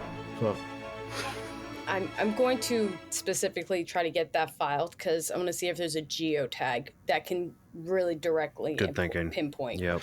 You do that, and with your skills at such a high level in computers, you are able to pinpoint the exact house that it was done in. 7642. Whew. Okay, Boomer, they said 8 p.m., right? Mm-hmm. That means we have to make our move before 8 p.m. We're not doing this on their terms. We ambush the house? Yes. In broad daylight? Yes. Because that's the only thing that they're not going to expect. Tuck, do you want to call in our buddy? Just. I think we have to. We need that, yes. Couple points of order really quick, Serge, just out of curiosity. Merritt managed to file that paperwork about his gun being taken. Yes. Okay, that's good. Second point of order, do we heal any at night? Yes, I believe all of you need to make, if you are down health, a Constitution ×5 roll. If you succeed, you go up 1 health. Success. And what about willpower? Willpower, you can roll a d6 and add that to your willpower. I go up by 1 willpower. I'm going up by 1 and 2. I failed by 2 points. Oh, I Sam. succeeded on the con and got 3 on the willpower. Where do you find yourselves in the morning? What's the move? So, Well, we have an address now. yeah, we don't want to meet Emille here, right? No. Meet him at the address. Well, that's where he's at, if he needs to. I don't think that's wise. I think we need a third location. If we trick him into it. Yeah, that doesn't seem No. smart to me. Think of it this way. The bad guys are there. There's a shootout crossfire. Let's see if we can get... Right, but they're not going to bring everybody. That's true. They're just going to panic.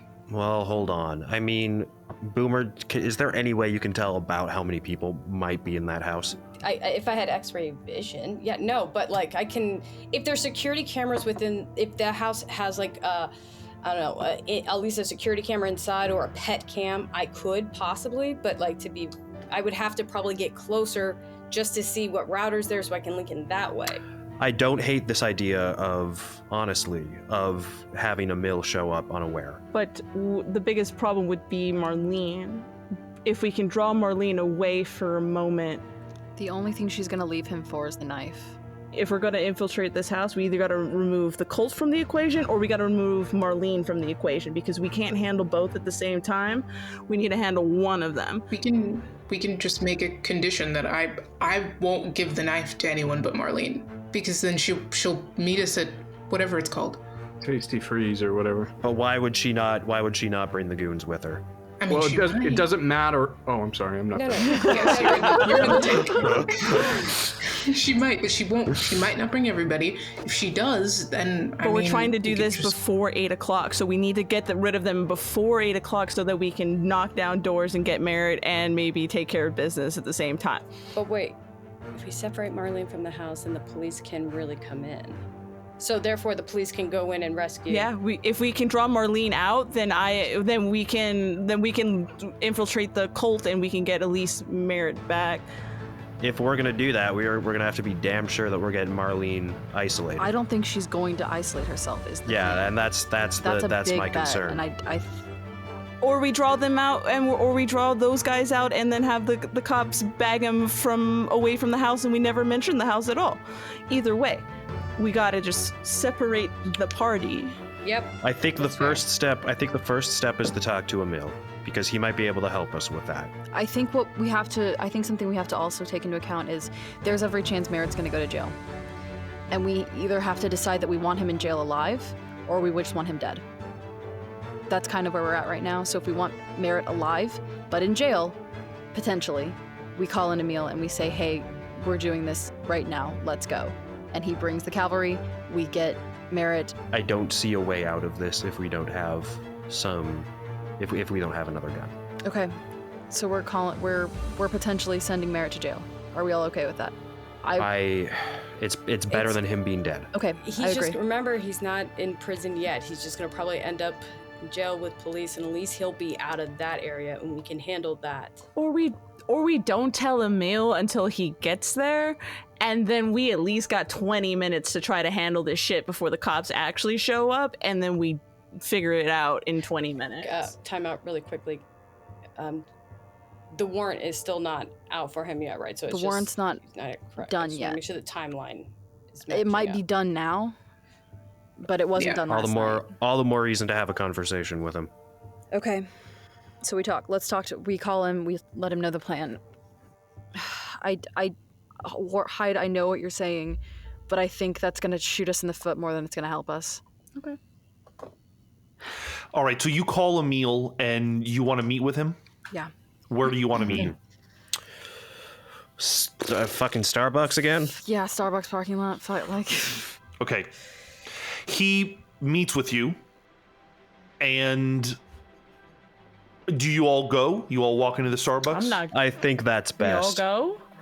I think that's best. 7 people. No, I think that's too many people. You guys stay in the car. I'll talk to him outside. Yeah, I think that's... Do you want to do it on your own? He's already talked to Boomer and Warp.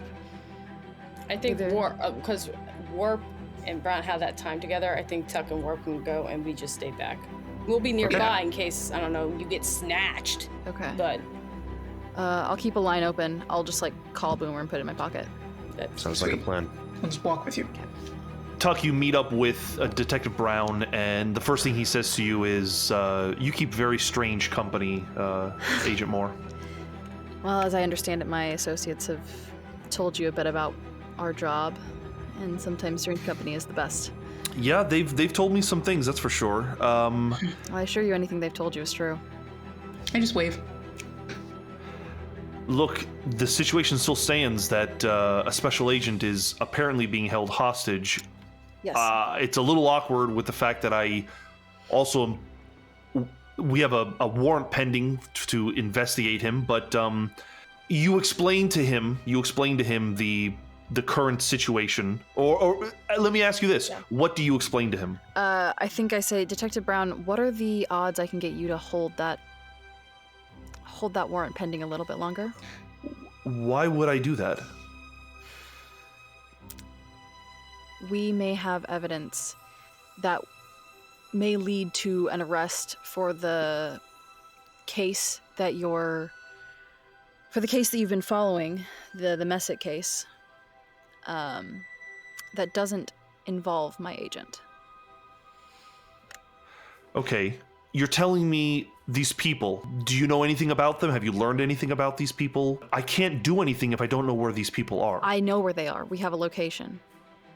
I need you to hold that warrant pending a little bit longer so that my agents and I can deal with an as yet unknown threat. Agent, if you know where these people are, why don't we go make an arrest? Why don't we... Because I need all of my agents, and I need you not to arrest him on site. I like to do one thing at a time, okay? One foot in front of the other. I don't want a dead FBI agent in Lansing, okay? I'm willing to help you. Okay. What I need from you is some kind of reason why I need to go to that house, or wherever these people are. If they are clearly some kind of threat, then I can call in backup. Then I can make this a thing. Do we all have the video? Yeah, I'll say yes. I was gonna say that, yeah, it's on her phone. Then if I knew that we had the video, I've probably taken a screenshot of him in the video, not the whole video. I've put the video in a different file, and I just have the screenshot of Merritt in the house, and I'll show it and I'll say, this was sent to my agents this morning. We have a geotag. We know the location where he's being held. All right. How about this? Let me go to the house. I'll knock on the door and say I'm doing a wellness check. How about that? I'll ask them all to come out. If things look suspicious, I can call for backup. I'm concerned about your safety in this as well. These are fanatics, zealots. We don't know what they're capable of. They've already kidnapped and held an FBI agent. Okay, well, you're a federal officer. Why don't you join me? I can do that. Would this circumstantial evidence be enough for him to at least have backup, like an extra patrol car and like an extra officer or two? Yes, if he walks up to this house and he gets the sense that there is someone in danger in this home, the instinct is probably to call up backup officers, and this becomes a hostage situation. All right, my team is going to be with us. They'll be in the car. They look like civilians. That's kind of the point. I don't know if I feel comfortable with them. Maybe if they're far away, that's one thing. You want to have backup at a location where an FBI agent's being held, far away from us. If they get in the line of fire, that's what I'm worried about. Do you understand how crazy this sounds, Agent Moore? Trust me, Detective Browne. I actually can't say that I've been where you are because this has been my entire life. From the time I was 9 years old, this has just been a fact of my life. But I can respect that coming to this realization as an adult is horrifying and confusing and scary and weird and seems impossible. And I know that I sound crazy and she sounds crazy and all of the motherfuckers in the car sound crazy. But I wouldn't be bringing you into this if it weren't dire. All right, let's just get this over with. Let's go to the house and see now. All right. I'm gonna put on my vest. Oh yeah, that's strapped on. Yeah. I'm gonna have my FBI badge clearly visible on my hip. Where's and Warp I'm gonna and the have knife? my. Where's Warp and the knife? I'm still with you unless we're like walking back to the car. Oh yeah, as we're sorry, I jumped in my brain. Okay, yeah. Then I'm also coming back to the car. Can I just squeak one thing in? While Tuck was out there talking to Emille, can I pull Warp aside and give her the same kind of rundown that I gave the Tuck about we need to have redundancy with this ritual? Can I teach it to you? I don't think you can teach it to her in a Starbucks parking lot. Okay. You guys jump into separate cars. Emille has his own car. Tuck, are you going with Emille? I'm gonna go back to our car and just kind of they were on the line with me the entire time, so they know what's going on. I think this is the best we're gonna get. Are we all okay with this? I don't see what other option we have. We're not taking the knife though to the front door though, right? I think we should keep the knife. No, I will be a part of the faraway team, yeah. Keep the knife as far away as possible. The plan is you're gonna come with me, or oh fuck, I don't want to leave them alone. Warp, can you stay with Mallory? Sure. Boomer, give them the gun just to be safe. Oh, I have a gun. And she takes out the gun that Merrick gave. Great. Okay, awesome. I forgot he gave you that. Awesome. Okay, then you stay with Mallory. You lock yourselves in. You don't let anyone else in until you hear from us. Not the first time, not the last time. I know. I'm sorry we keep locking you in rooms. You're doing great, though. It's okay. Okay. Good. Be safe. Samael, actually, do you want to stay with them too? We need to redundancies with the ritual. We can. If you think that I'm not going to be needed at the house, then yes, I will do that. I don't want to have both people who know the ritual at the house in case something happens. Then sure. If that's what you think is best, I'll stay with Warp. I don't know what's best. If that's the only thing I can think of. Okay, it's your call. I'll do it. Hyde, what do you think? Yeah, that's the best thing. I think keeping our research team safe is priority. Boomer, I hate to ask you to come with us, but I need you for hacking. I need you for checking their phones. I need you for... I can, yeah. Stay in the car. Oh, thank you. I think that's for the best. Yeah. Put on the Kevlar, hold on to the gun. Well, I'm gunless. You are gunless. So Boomer will have to give me the gun. Boomer, give. This is just what's it called? Musical chairs with guns. Yeah. I will hand the gun because I will be in the driving seat and I will have my big car battering ram. So you're gonna want the keys. Yeah. Okay. Keys for gun. I don't have the keys. You guys wouldn't let me take the keys. Yeah, I had the keys. I'll give them to you. You two go back to Mallory. You two drive to the place. I'll drive with Detective Browne. Okay. Go team, go. Great. Hoorah. Oh, Aaron, you should teach Zakia the thing. Yeah, I will. Okay, cool. Yeah, we'll do that. Yeah, it sounds like you would have time if you go back to the hotel and do it. We'll get to that. Tuck, Boomer, Hyde, and Detective Browne all make their way to this suburb in northern Lansing. It's full of trees, homes every a couple of yards. There's plenty of room in the front yards. A lot of trucks, a lot of American flags. And you eventually come to a home, 7642, and there's a big white truck parked in front of it. And Emille steps out and waits for you, Tuck. I will put on the Kevlar, strap it. Where do you want me? I think at our back. Watching. Can I do you I'm gonna be close though. Because I have like a sawed-off shotgun. Where do you have this from? It's in my inventories. I have a sawed-off shotgun. I sent you all of the things that I have, Sergio.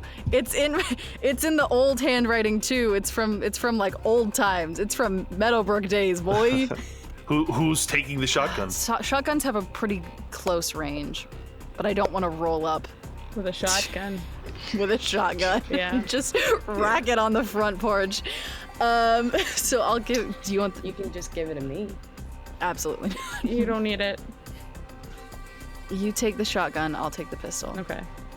Emille leads the way, and you go up to the house, and he says, I'm gonna knock. I'm gonna ask to speak with the homeowner, and as soon as they give us any resistance, we can back up, so we don't have to escalate things. Walks up to the home. Inside, Merritt, you have been dragged out and fed a little bit of oatmeal in the morning, and at a certain point, you hear one of them by the window say, oh shit, I think it's cops. Somebody's walking up to the door, and they all start kind of in a panic, getting up, grabbing things. The gentleman who is wearing camo, he draws his pistol. There are other members of the group who say, Margaret, you got any guns? What do we do? Do we pull out our guns? Well, don't open the door. If you fire on them, you're never walking out of here. Shut up! Shut up! You'll be meeting Jesus Christ a lot faster than you thought you did.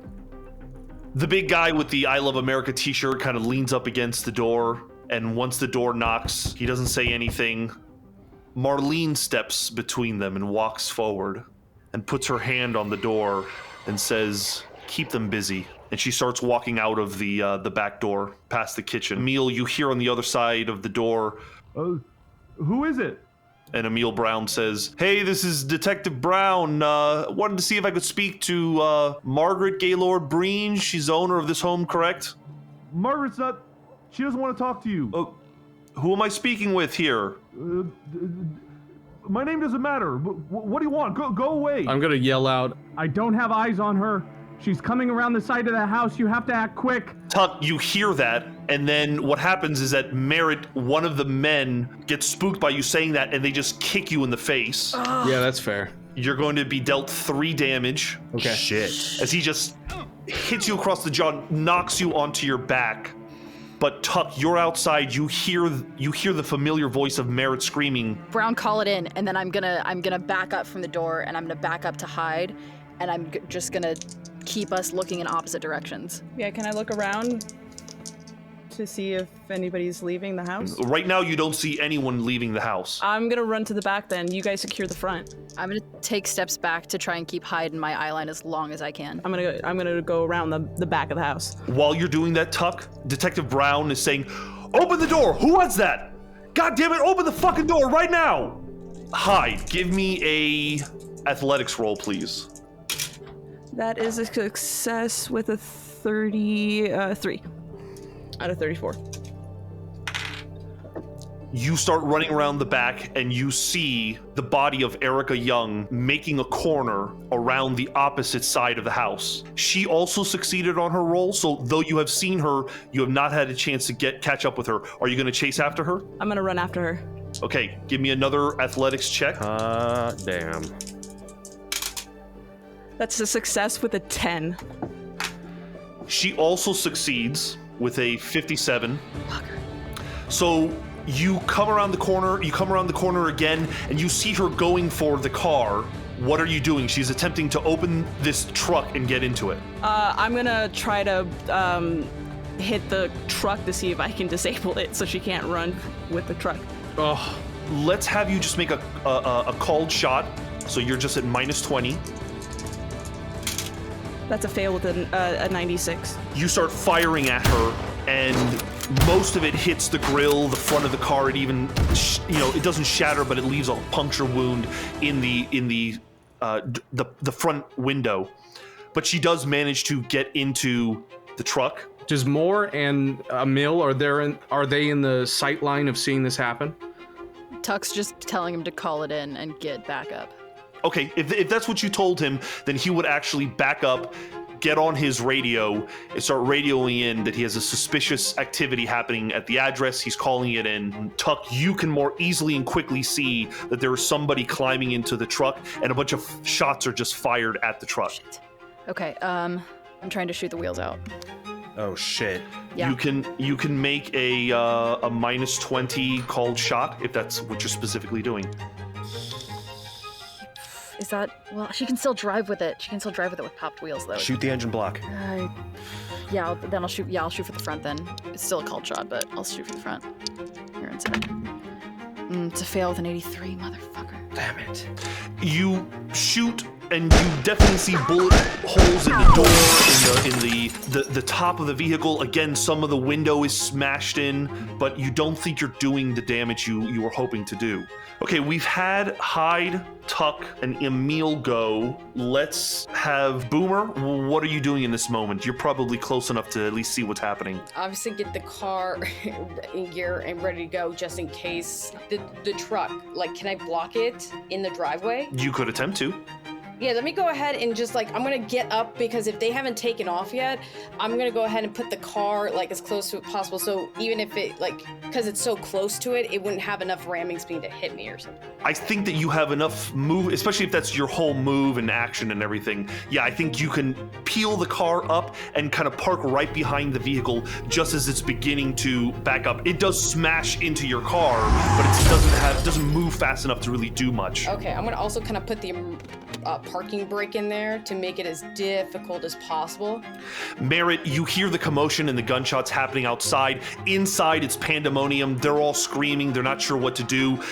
Somebody comes out of the bedroom with a rifle, like an old bolt-action rifle, and they're like, "This is it! This is our last stand! We gotta fucking fight off these fucking commies!" Where's the skinny one that had doubt that first night? The one with the most doubt? I think that he is standing near you, and he's just like shivering. He's watching everybody kind of getting ready for war. I think I'm gonna look him straight in the eyes the best I can, and I'm gonna say, I told you, you had a decision. You can still make this right. You can still do what's right. You know more than you thought, and you know that I can help you. Stop this. Stop your people. Let me stop her. How do I make this stop? How do I do that? Tell them you're going to give me to them.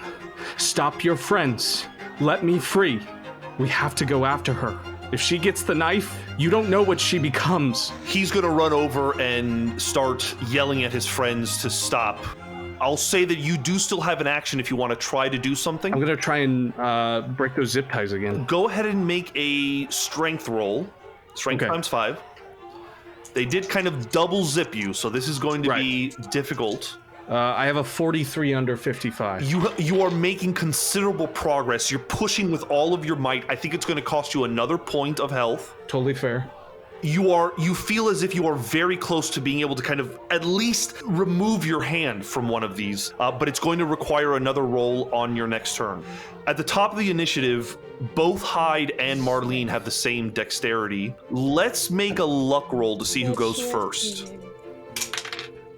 I succeed with, it's a 39. You see that Marlene has smashed into the back of your vehicle with Boomer inside, and you get the sense that she's about to clamber out of this vehicle. Would I have enough time to get to the other side of the car as she's trying to clamber out and hold the shotgun at her?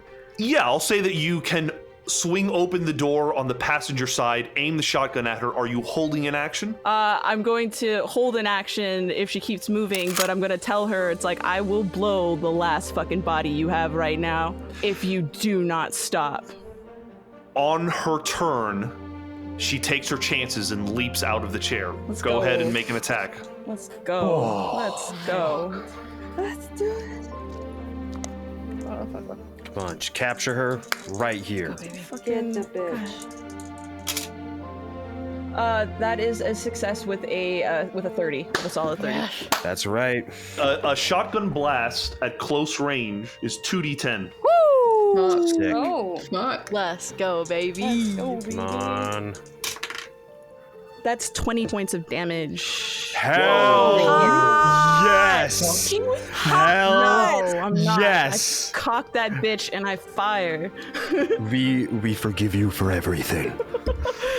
You fire at her, and she kind of moves, exposing her back to you, and you literally just blow her right hand and her right arm and her right shoulder just off. Blood all over the inside of this vehicle. You get the sense that her body kind of collapses over on the other side. But when you look, you can see that the body gets up and keeps shambling forward. Oh shit, and you gotta reload. Oh fuck. Can I just go after her? I got a knife. Sure, on your next turn, you absolutely can. On her turn, she leaps out of the car with this wound. Hyde and Boomer, you both need to make sanity checks for witnessing this gory violence. Fuck. I rolled and I got a 35. I failed with a 70.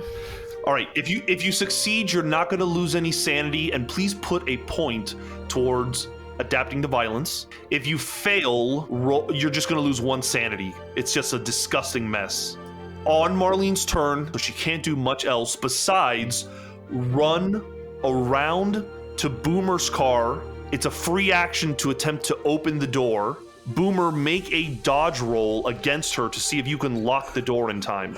Wait, I would have told her to lock the door as soon as I'm gonna say I would have told her to lock the door as soon as we fucking got out. I mean, it's one thing to tell her, it's another thing if she did it. Can I roll a luck roll if I did? That's what you're deciding now. Because you did not tell me beforehand that you locked the door. That is true. That's true. no. But that's sad because I felt like it'd be instinctive, but that is true. We didn't say it out loud, so that's my... Gotta say it, or it didn't happen. Oh, Dex. Okay, yeah. Come on, girl. Yeah, we got this. No, we don't got shit. 89.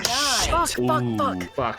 So her dex is a 17, which means 85. She rolled an 80. So that means you witness her come around, and you're just so taken aback by I'm like, the fuck? gore that Yeah. you realize the door. You don't realize in time the door's unlocked, and she swings it open. But that's all that's all she can do in her round. You are now inches away from Marlene. Oh, okay. Is it the passenger door she opened or my door, the driver's side?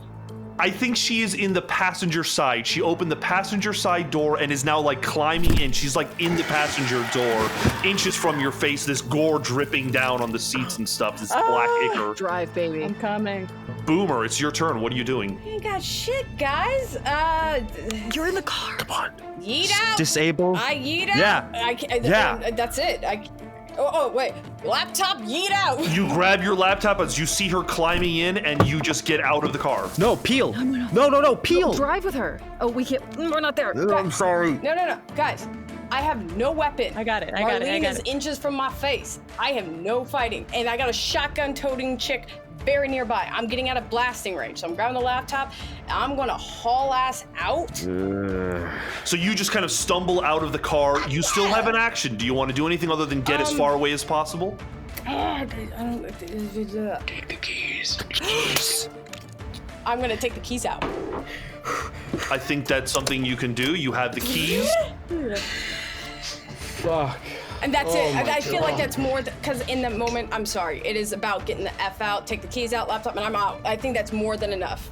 Merritt, you're inside. You see that there is a serious argument about what to do amongst these people, but they are distracted. What are you doing? I'm gonna break the wrist bindings, now that I've got them nearly done. And then I'm gonna go for the ones around my feet. Make a strength ×5 roll. That's another success with a 41. The last one you feel has been stretched enough that you can just pull your hand out, and as you do it, you scrape a lot of the top layer of skin, another point of damage to you, but your hands are now free. Now just go for my feet, I guess. I'm just trying to get out of this situation as fast as possible. I think I'm looking at that skinny dude and basically begging for any help I can get in that moment.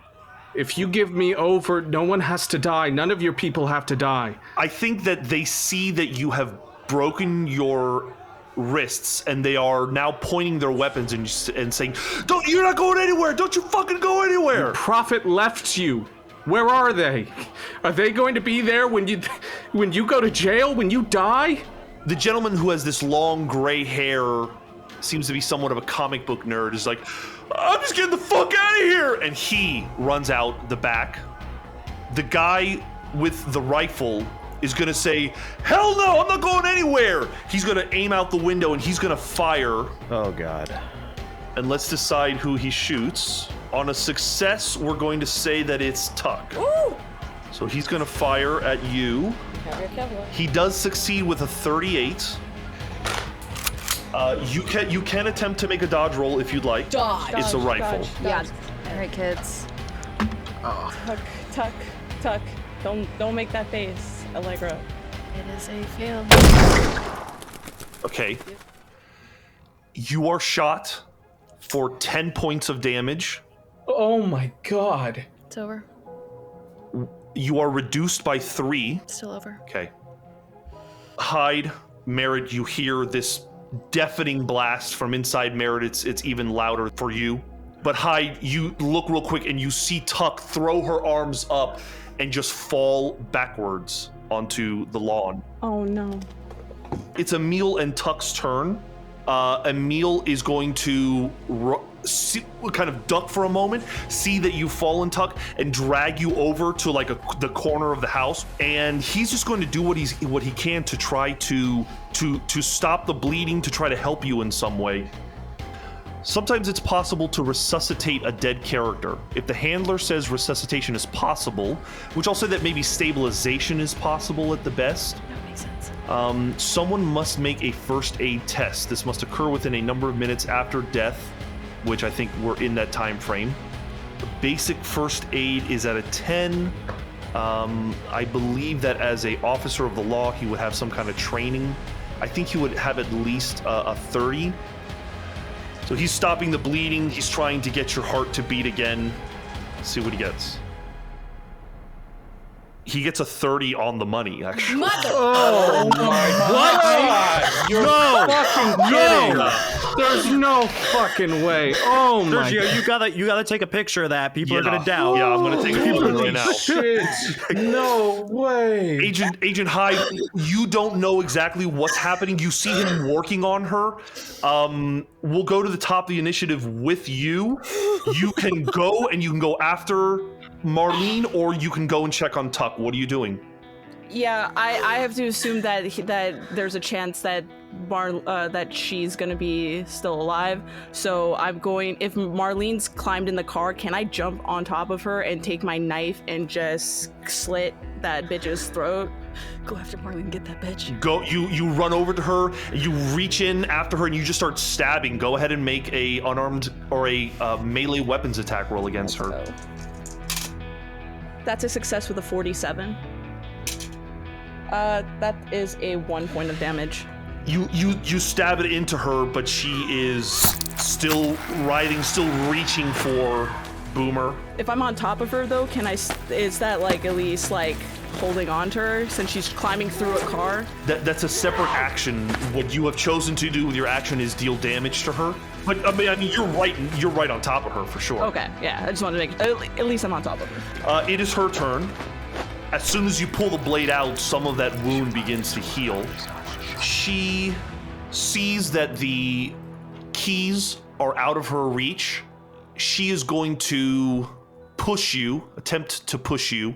Let's make opposed athletics rolls. Come on, Hyde, kick her ass. I succeed with a 2. She succeeds with a 90. How does she have a nut? With a superhuman-like strength, she just shoves you and throws you off of her. Give me a dexterity times 5 roll. That's a success with another 2. That's why. Damn. She attempted to kind of throw you against the truck behind you, but you managed to kind of roll out of the way. She is going to use, though, the rest of her movement to start rushing down the sidewalk. She's just literally running down the sidewalk, and now she's about 30 to 40 feet away from you, just down. At this point, you know, you kind of look in her direction, and you can see folks getting out of their houses and you know, checking, and some of them are on their phone. Oh no. A scene is occurring. Oh, just watch the fucking corpse run down the sidewalk. Oh my god. Boomer, it's your turn. It's the person who shot Tuck, like, are they in the window? Like, if I see them, will I blatantly see them? I will say that yes, right now you can blatantly see a guy with an old rifle who has just fired at Tuck. I'm going to go ahead, because I can't really fight. Okay, oh, the truck that's right in front of me. The key's still in there? The keys are probably still in the truck, yes. Okay, I would like to do is take my phone out and take like a 3-second video, very purposeful, showing Emille giving resuscitation to Tuck with someone with a gun in the window as I try to get into said truck that I blocked. It's a free action to turn your phone on, start recording things. You have enough movement to get to the driver's side of the car. If you wanted to turn the car on as an action and move it, I would allow you to. That's as far as I want to do, to just, because if they're going to start shooting again, I'm just going to go ahead and make a scene. I need you to make another sanity check as well for witnessing Tuck get shot. I'm freaking out right now. I got a 50. 50, you are only going to lose 1 sanity. Hyde, could I ask you also to make that sanity check? Let's go. Oh, that's a success with a 22. Oh, that's a crit success, and I'll say that you lose no sanity. You are determined to, you're too focused right now to be thinking about this. Merritt, it's your turn. You're on the inside of the house. One of these guys is aiming their kind of handgun at you, and they're warning you not to leave. Well, fuck, if they've already fired out the window and they've got that handgun against me, I don't have anything against my hands, right? No. Is that the only gun pointed at me? There is a rifle that has been aimed at Tuck, and there is a handgun that is being held by someone else that is being aimed at you. Do I think that I could disarm the handgun? Is it within that range? If they got close enough, you can attempt to fight back and take it from them, yes. Yeah, so I'm gonna goad them in and then try and disarm them from the handgun. I think to first goad them in is make a persuade check. What is going to happen is that if you succeed on this persuade roll, he is going to approach you, and you will be within range to make a move which is called fight back. It's like dodge, where you choose to forfeit your next action to do this now. Sure. I succeed. 31. On his turn, which is next, shit. While the others are, you know, kind of reacting to the gunshot, the guy in the window is still screaming that he's going to shoot at anybody. The gentleman with the gun, the kind of LARPer who dresses in camo and stuff, comes up to you. He's like, shut your fucking mouth, shut your mouth. And he's close enough that you feel you can make a strike against him. If someone attacks your agent with a melee weapon or unarmed combat, we'll say that he's going to go like strike you with the weapon. He's going to like bop you on the head. Make an unarmed combat or melee weapon to block and counter attack. So let's both make unarmed combat attacks. Or I'll say melee weapon for him. What the fuck have you done? Oh, with a 22. Yeah! Yes. Motherfucker. He fails. You disarm him. I'll say that what you basically do is like you take it out of his hand and you kind of back slap him. So go ahead and roll a d4. He takes 3. Oh, that is not good. You basically just did the same amount of damage that he did to you. He stumbles backwards, and you now have the gun. Okay. The other folks in the room are going to make some checks to see if they can notice the commotion that's happening. Gun is definitely pointed at the one with the rifle. So the one with the rifle does not notice you. He's just in a frenzy at this moment.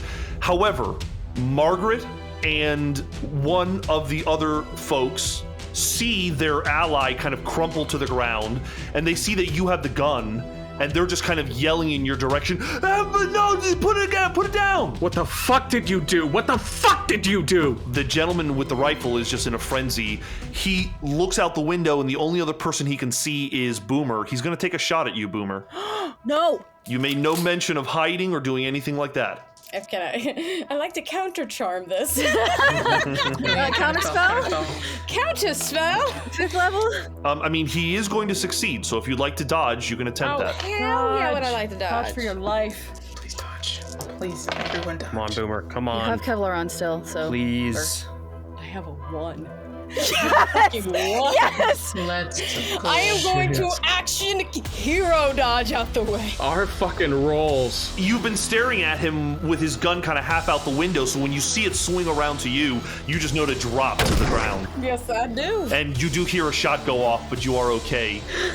Ooh, that, I won't lie. Scare the fuck out of me. If one of us had to succeed, I'm dodging. I'm so glad it was you. Emille is watching over Tuck, but he is going to fire where he thinks there are people, which is the door. He's at this point trying to kind of just scatter these people. So he's going to make a shot. He is going to succeed. He's just kind of firing into the door. It's hard to tell whether he's doing anything. However, Merritt, from inside, you can see the front door begins to kind of splinter and explode, and they are in the process of moving away from it. However, we're back at the top of the initiative with Hyde. Hyde, give me another luck roll to see if you can go before Marlene. Please. That is... No, that's an 81. Marlene succeeds with a 38. She is going to use all of their movement, all of their action, and they disappear behind a house. Would you like to give chase? I am chasing her. I'm going to chase her. We are going to do a chase. You need to have 2 successes, and the problem is that if we both get successes, we cancel each other out. Let's start off with 2 athletics checks, just to see if you can keep up with her. That's a success with a 16. They succeed with a 24, which means that that success is canceled. It's still 0-0. On their turn, they're going to attempt to throw something at you. They grab like a trash can that is way heavier than anyone can feasibly lift over their head with such ease, and they're just going to throw it at you. Is there a way I could use instead my alertness to try to find a way to duck between the houses and try to circle around instead? Sure, you're trying to get some kind of advantage on them. I want to see if I can cut them off in some way, but at least go around to try to avoid them. You can make either a stealth roll, you could make a survival, attempt a navigation roll, a navigate roll. I'll attempt a navigate roll. That's my highest. That's a success with a 30. They are going to know that you're still close, though, and they are going to grab that thing. They're going to attempt an unarmed combat to kind of strike at you if they see you. They have a unarmed combat of 75, and they rolled a 77, which means that they fail and you succeed. So you can hear them like in a back alley holding this big heavy thing waiting for you. You're like on the other side of a fence. Could I try to like cut her like leg, try to get her like immobilized for a little bit, at least slow her down enough to try to instead of trying to subdue her, just like... How about this? If you succeed on your unarmed combat, you will deal her damage, but you will probably attempt to run nonetheless. Okay, I mean... Okay, so go ahead and make your unarmed combat, or excuse me, if you're using your knife, it's a melee weapon attack. It's decent. That is a success with a 6. Okay. They succeed, so they're going to attempt to run away. Go ahead and roll your d4 and see how much damage you deal. 4 damage. Ooh, sick. You slice at the leg, which causes, you slice right at the Achilles heel, which causes the leg to kind of buckle, and the body falls forward, and you watch the face slam into the pavement, and the body is not moving. Hogtied the bitch. Holy shit. We don't know. She could be possuming. Yeah. Rake her in. Oh, she's done this to us before, She's though. gonna show up somewhere. There's not anything dead for her to jump into right now. Tack's not dead. Are you doing anything right now, Hyde? I'm going to put just a smidge of distance over me, maybe put like my boot on her back or something like that, but I'm also looking around because I have no idea what the fuck is going on. But I'm holding up my knife at least. Make an alertness roll. Oh no. Oh no. Please, it's my highest stat. I think he's bluffing. Don't be alive. I think he's bluffing. Don't be alive. Fuck! It's a 94. It's a 94. No! It's a 94. I got a 94. Boomer, it's your turn. What are you doing? You shitbag! Asshole. Oh, that's good. Boomer, I'll say this. You can hear the sirens coming. Oh, both ambulance and police. Okay, I'm debating if I want to hit the gas and hit the fucking rifle guy, or if there's just do that. Run, Boomer, run.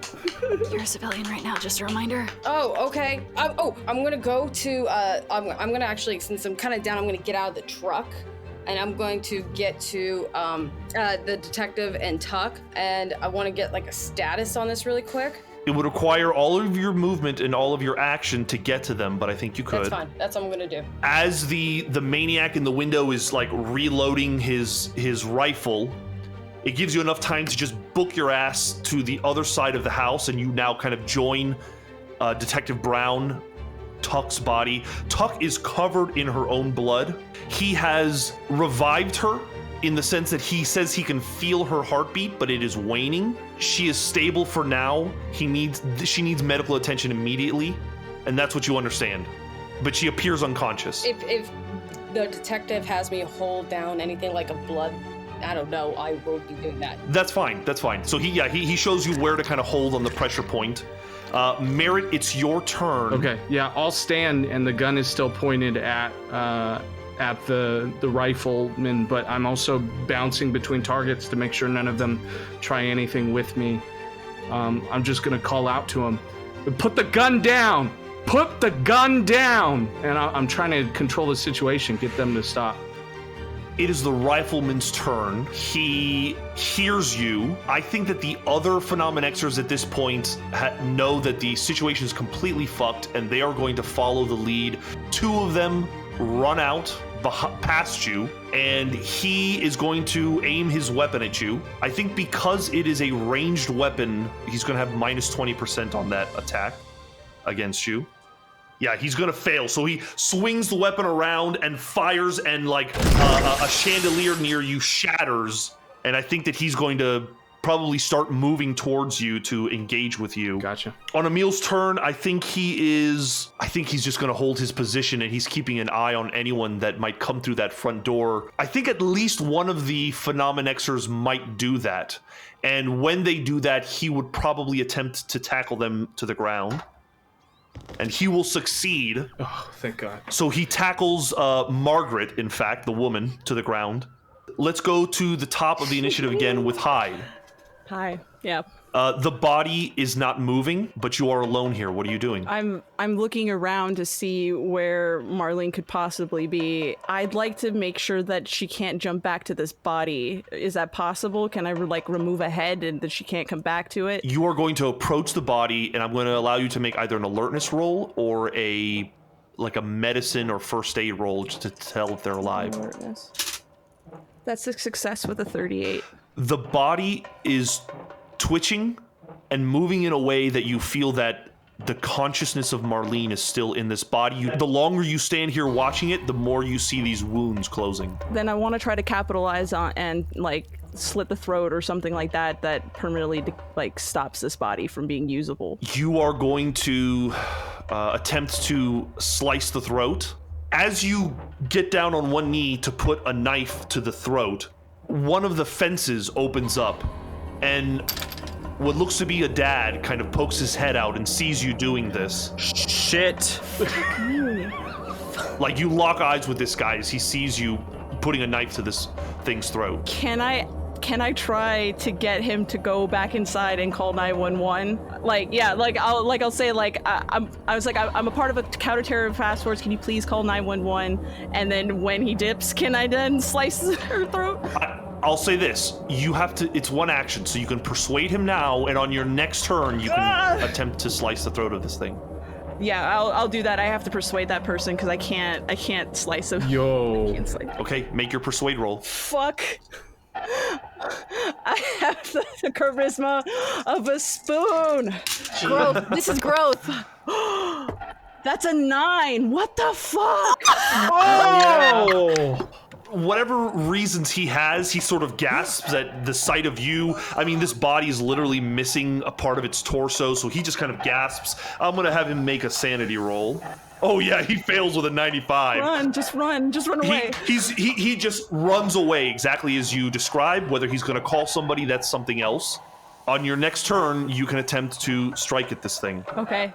But it's her turn. Boomer and Boomer, are you doing anything? You see Emille kind of tackling somebody and starting to cuff them. Are they definitely subdued, or is he in the process of... It looks like he's got him. He looks like he's got... She's a small woman. I'm gonna just be like, get Merritt, get something. I'm just gonna hold Tuck down because that's... did anyone call Warp? I don't care. I can't. I think I'm only focusing on Tuck. There's just so much blood, and I mean, there's not much you can do with a gunshot wound other than hoping that the ambulance gets here as soon as possible. It sounds like they're moments away. They're turning a corner any moment. Okay, I am honestly gonna be like, you come on, you asshole, don't you do this to me. I'm actually kind of doing a little stupid jingle, just kind of, I don't know why, I'm just doing that, and I'm just like, hey, like, trying to see if they'll hear me and be like, don't leave, no, you got this is nothing, what are you doing? And then that's it. Merritt, on your turn, you see that this big guy is lumbering towards you. He's gonna strike at you unless you do something about it. Yeah, it's an active shooter. I'm taking him out. It's a firearm shot. Okay, go for it. Two in the chest. It's a success with a 75 under 80. Wow. Go ahead and do your damage. I think that's a D10. 4 points of damage. You shoot him in the stomach. He is a big fellow.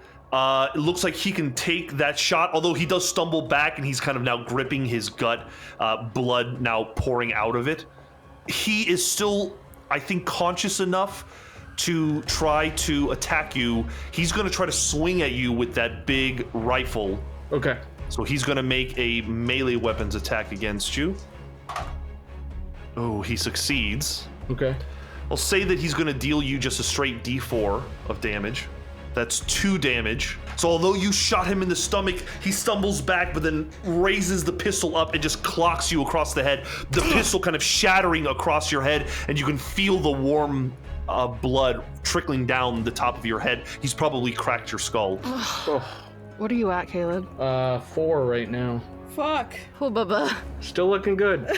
He's smiling. Emille has subdued the woman and is now going to go to the front door, sees that this man is attacking you, and I think he's going to fire at him. He succeeds with a 51. He is... Where are my D10s? Here we go. Yeah, this man cracks you over the skull, and right as he's going to lift it again, he gets shot from in the chest, and you see that the bullet comes out of his chest, and he collapses to the ground, dead. At the top of the initiative, Hyde, let me have you make a dexterity roll. Dex roll? Let's go, Heidi. Dex times 5. Times 5. That is a success with a 62. Marlene, who you have allowed to heal over the last 2 rounds, succeeds with an 80. Fuck you, shit. Oh. And they are going to strike at you. Fuck. They're going to make an unarmed combat attack against you. No. They succeed with a 54. No, they don't. No. Yeah. At least it wasn't a crit. She's alone. How bad? I know. I know. 5 damage. Okay, I'm still up? Yeah, I'm still up. Just barely, right? Because you've taken 5 damage, make a con times 5 roll. Fuck. That is a success with a 28. She mostly, like, propels you off of her. She does not manage to, like, knock you out or anything like that, or you know, kind of dizzy you. But you are thrown across a fence, and you kind of crack into the fence, half falling into it. She gets up and she starts running. Actually, you know what? I think she gets up and she just wants to kill you, so she's going to continue to engage with you. It is your turn if you would like to strike at her. I can't go again with her. Do I have enough? Do I have enough distance to run?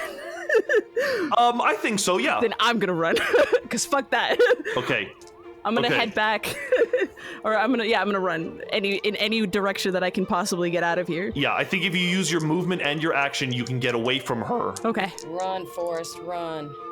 Boomer, you see the ambulance pull up. 2 paramedics who are leaping out of the car and rushing towards you. Anything you want to do when they come up and approach and start inspecting Tuck? I'm gonna check Tuck's wrist. A question, like, is there like a medical bracelet or anything I need to be aware of? You don't see anything like that.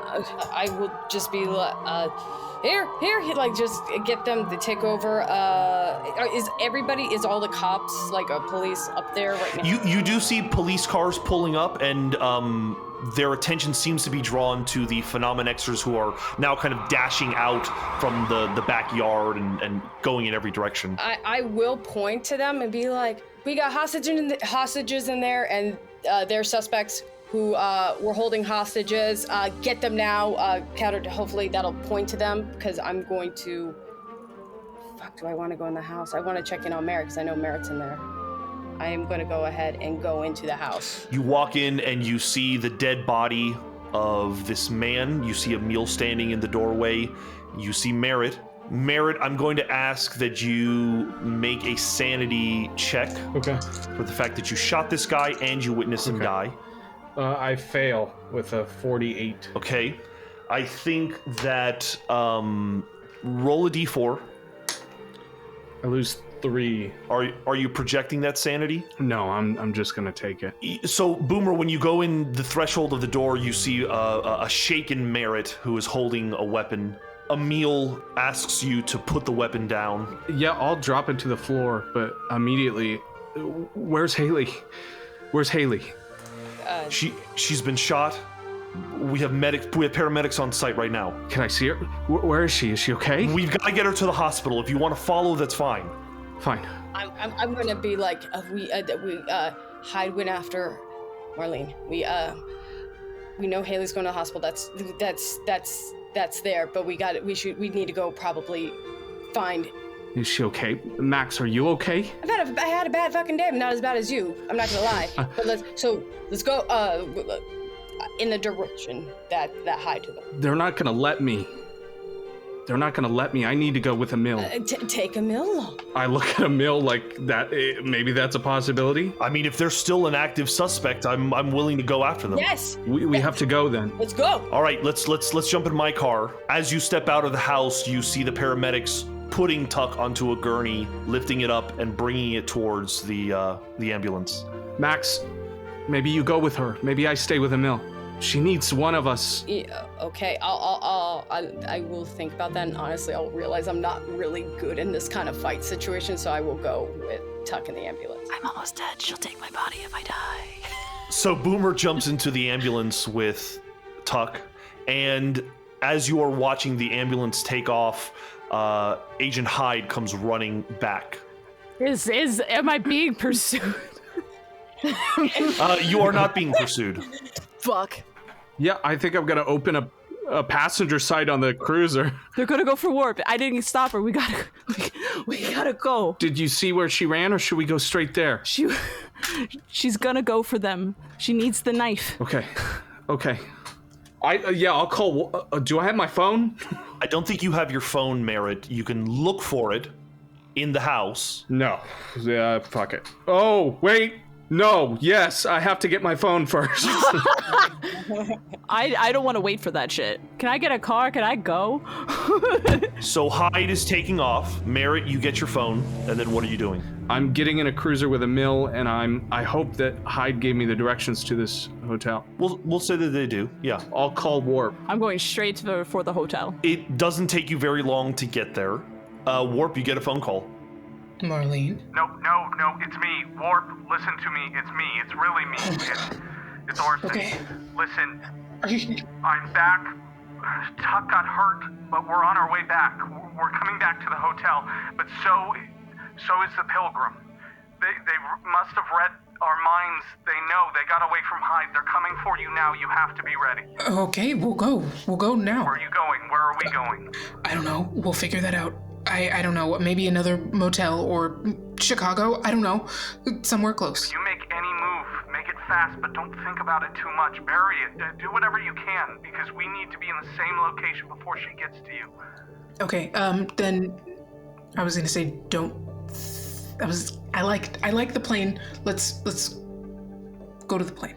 Okay, I'll meet you there. Yes, okay, let's go. Hyde will say that you pull up, and by the time you're there, they're pretty much ready to go. I'll text Boomer as well, so Boomer's in the loop. Okay. I will. Any update on Tuck, I will send it their way. You all reconvene at the airplane, and it's now at this point getting on 3 o'clock, and I'd like to know what everybody's initial reaction is once you're all back together. What is said, what is done. We're either prepared to make our stand and kill this bitch right now, or we are getting in this plane and we are flying far in the fuck away. I don't see how we've ever had a better advantage than now. I don't know how you're feeling, but we've heard her, and she's on the run, and she's looking for a body. She's scrambled. If we can draw her here with a knife, I think we have a chance. What do you think?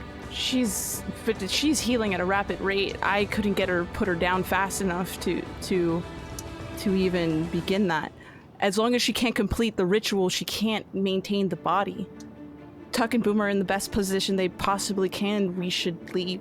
We give her time, and she can do this to us again. She will no, Merritt, you're right.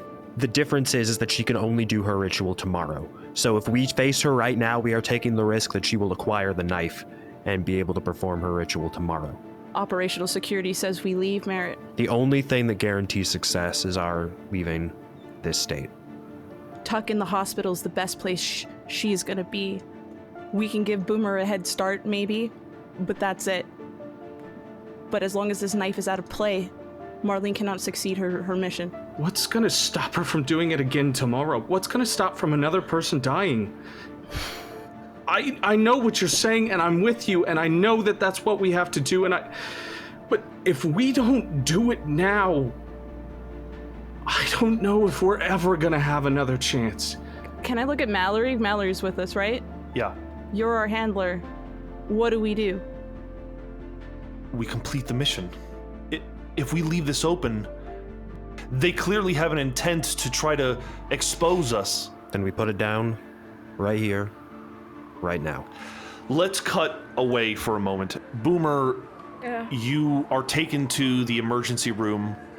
You rush in with Tuck. Eventually, they have to separate you from Tuck as they perform open chest surgery to remove the bullet.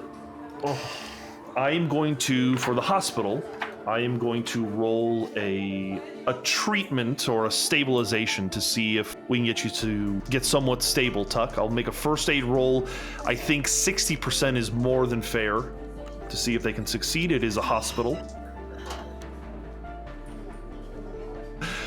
They roll a 56, which is a success. Oh, thank God. I will roll a d4. Okay. 4 health is returned to you. Holy shit. However, you are unconscious. Yep. Boomer, eventually you are met in the waiting room by a physician, by a surgeon, who says that he has good news, that Agent Moore is stable. They think she's going to get better. Ugh. She is unconscious at the moment, and they're not sure when she's going to come back. Yeah. They're also concerned that she might have issues with walking in the future. They don't know what kind of damage has been done to her. Because you did take so much damage, Tuck, Yep. I'm going to ask that you make a con ×5 roll. God Alright, damn. let's go, baby. Failure indicates a permanent injury. Alright, Haley. Alright. It's a 79 out of 60. God damn it. The handler can select a stat to be permanently reduced by the number on the lowest 10-sided die, so 9. Whew. You were shot basically in the chest. Yep. I think that either we reduce your con by 9. That doesn't outright kill you, does it? Your con is higher than 9, right? 9 times. Hold on, I have to do math. No, it'd be like a 4. Either that, or we reduce your dexterity, symbolizing a potential paralyzation. My dex would be literally 1. Tuck's retiring now, essentially, is what we're doing, right? Sorry, kid. Yeah. Hang on. I rolled for it. I said odds are con, evens are dex, so I rolled a 3, so it's con. We'll get to the ramifications of this. You are alive, but stable, but unconscious. Yep. And Boomer, you're staying by her side. Let's go back to the group. The day is getting long, and the longer that you wait, the closer Marlene comes to restoring all of her strength. What are you doing? How are we gonna find her? We have no time to spare. We tell her we're here with the knife. Come get it. I'm looking at Emille. How does he feel about all this? Emille is letting you guys discuss this, but Emille feels that he has to deal with these folks who actively shot at him, who actively shot a federal agent. These people are going away. These people are doing time for their crimes. But he also knows that he's dealing with folks that he's got warrants waiting for you. That's my problem. He has not seen anything Marlene has done besides be violent. He has not seen any kind of unnatural events. Would he have seen her like get shot with a shotgun, get her shoulder blasted off, and then keep going and start healing? Would he have seen that? He would have seen that. And I think that's probably what is keeping him around, is that he's finally seen something that is beyond normal. So he's going to say, I can help you, but it would be a lot more useful if we staged some kind of trap and I had some of my men with me. Is that a possibility? Yeah, it's a possibility, but I mean, the more real this shit becomes, the more I realize this is not for the faint of heart. I'm sure you are very confident in your abilities. I think that the fewer people involved, the better. Emille, you have to understand, if any of this gets out, you know what this would do to a community. If they knew something like this beast was real, it changes things. That's why we do what we do. That's why we're a part of the organization Boomer told you about. I'm going to ask that one of you make a persuade roll, and this is going to determine Emille's kind of final thoughts on this. Oh, God. Merritt, I think that's you. Oh, God, it's a 10. Okay. It's a success. You fucking did it, bitch! That means good job. Big success. Yeah. Yes. I'm gonna look at him and say, listen, I asked someone a long time ago that meant a lot to me to trust me and understand that we are trying to do good. And that's all I'm asking from you here. You saw it. We saw it. You saw it long before you saw it in the flesh. You have to know this is real, and that I wouldn't get embroiled in something like this if it wasn't real. I'll do whatever it takes to get that freak off the streets, so let's fucking do this. Okay. Fucking do this. Let's do this. Call Marlene. Yeah, Call Marlene. I'll call her. You call Marlene, and they pick up. And they say, I'm still alive.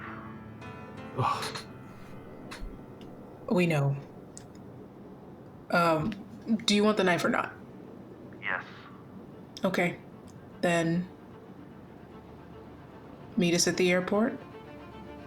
Did we agree on a time, gang? Now. Okay. As soon as you can. Meet you at the airport. Why don't you meet me where I'm at? Because we're at the airport and we have the knife. Is there something confusing about what I said? Oh no.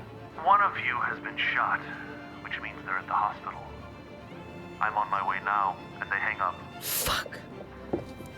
And I think that's a pretty good place to stop for this session. Fuck. Knew it! God damn it! We gotta go to the hospital. Let's go. Yeah, we do. Call Boomer. Fuck.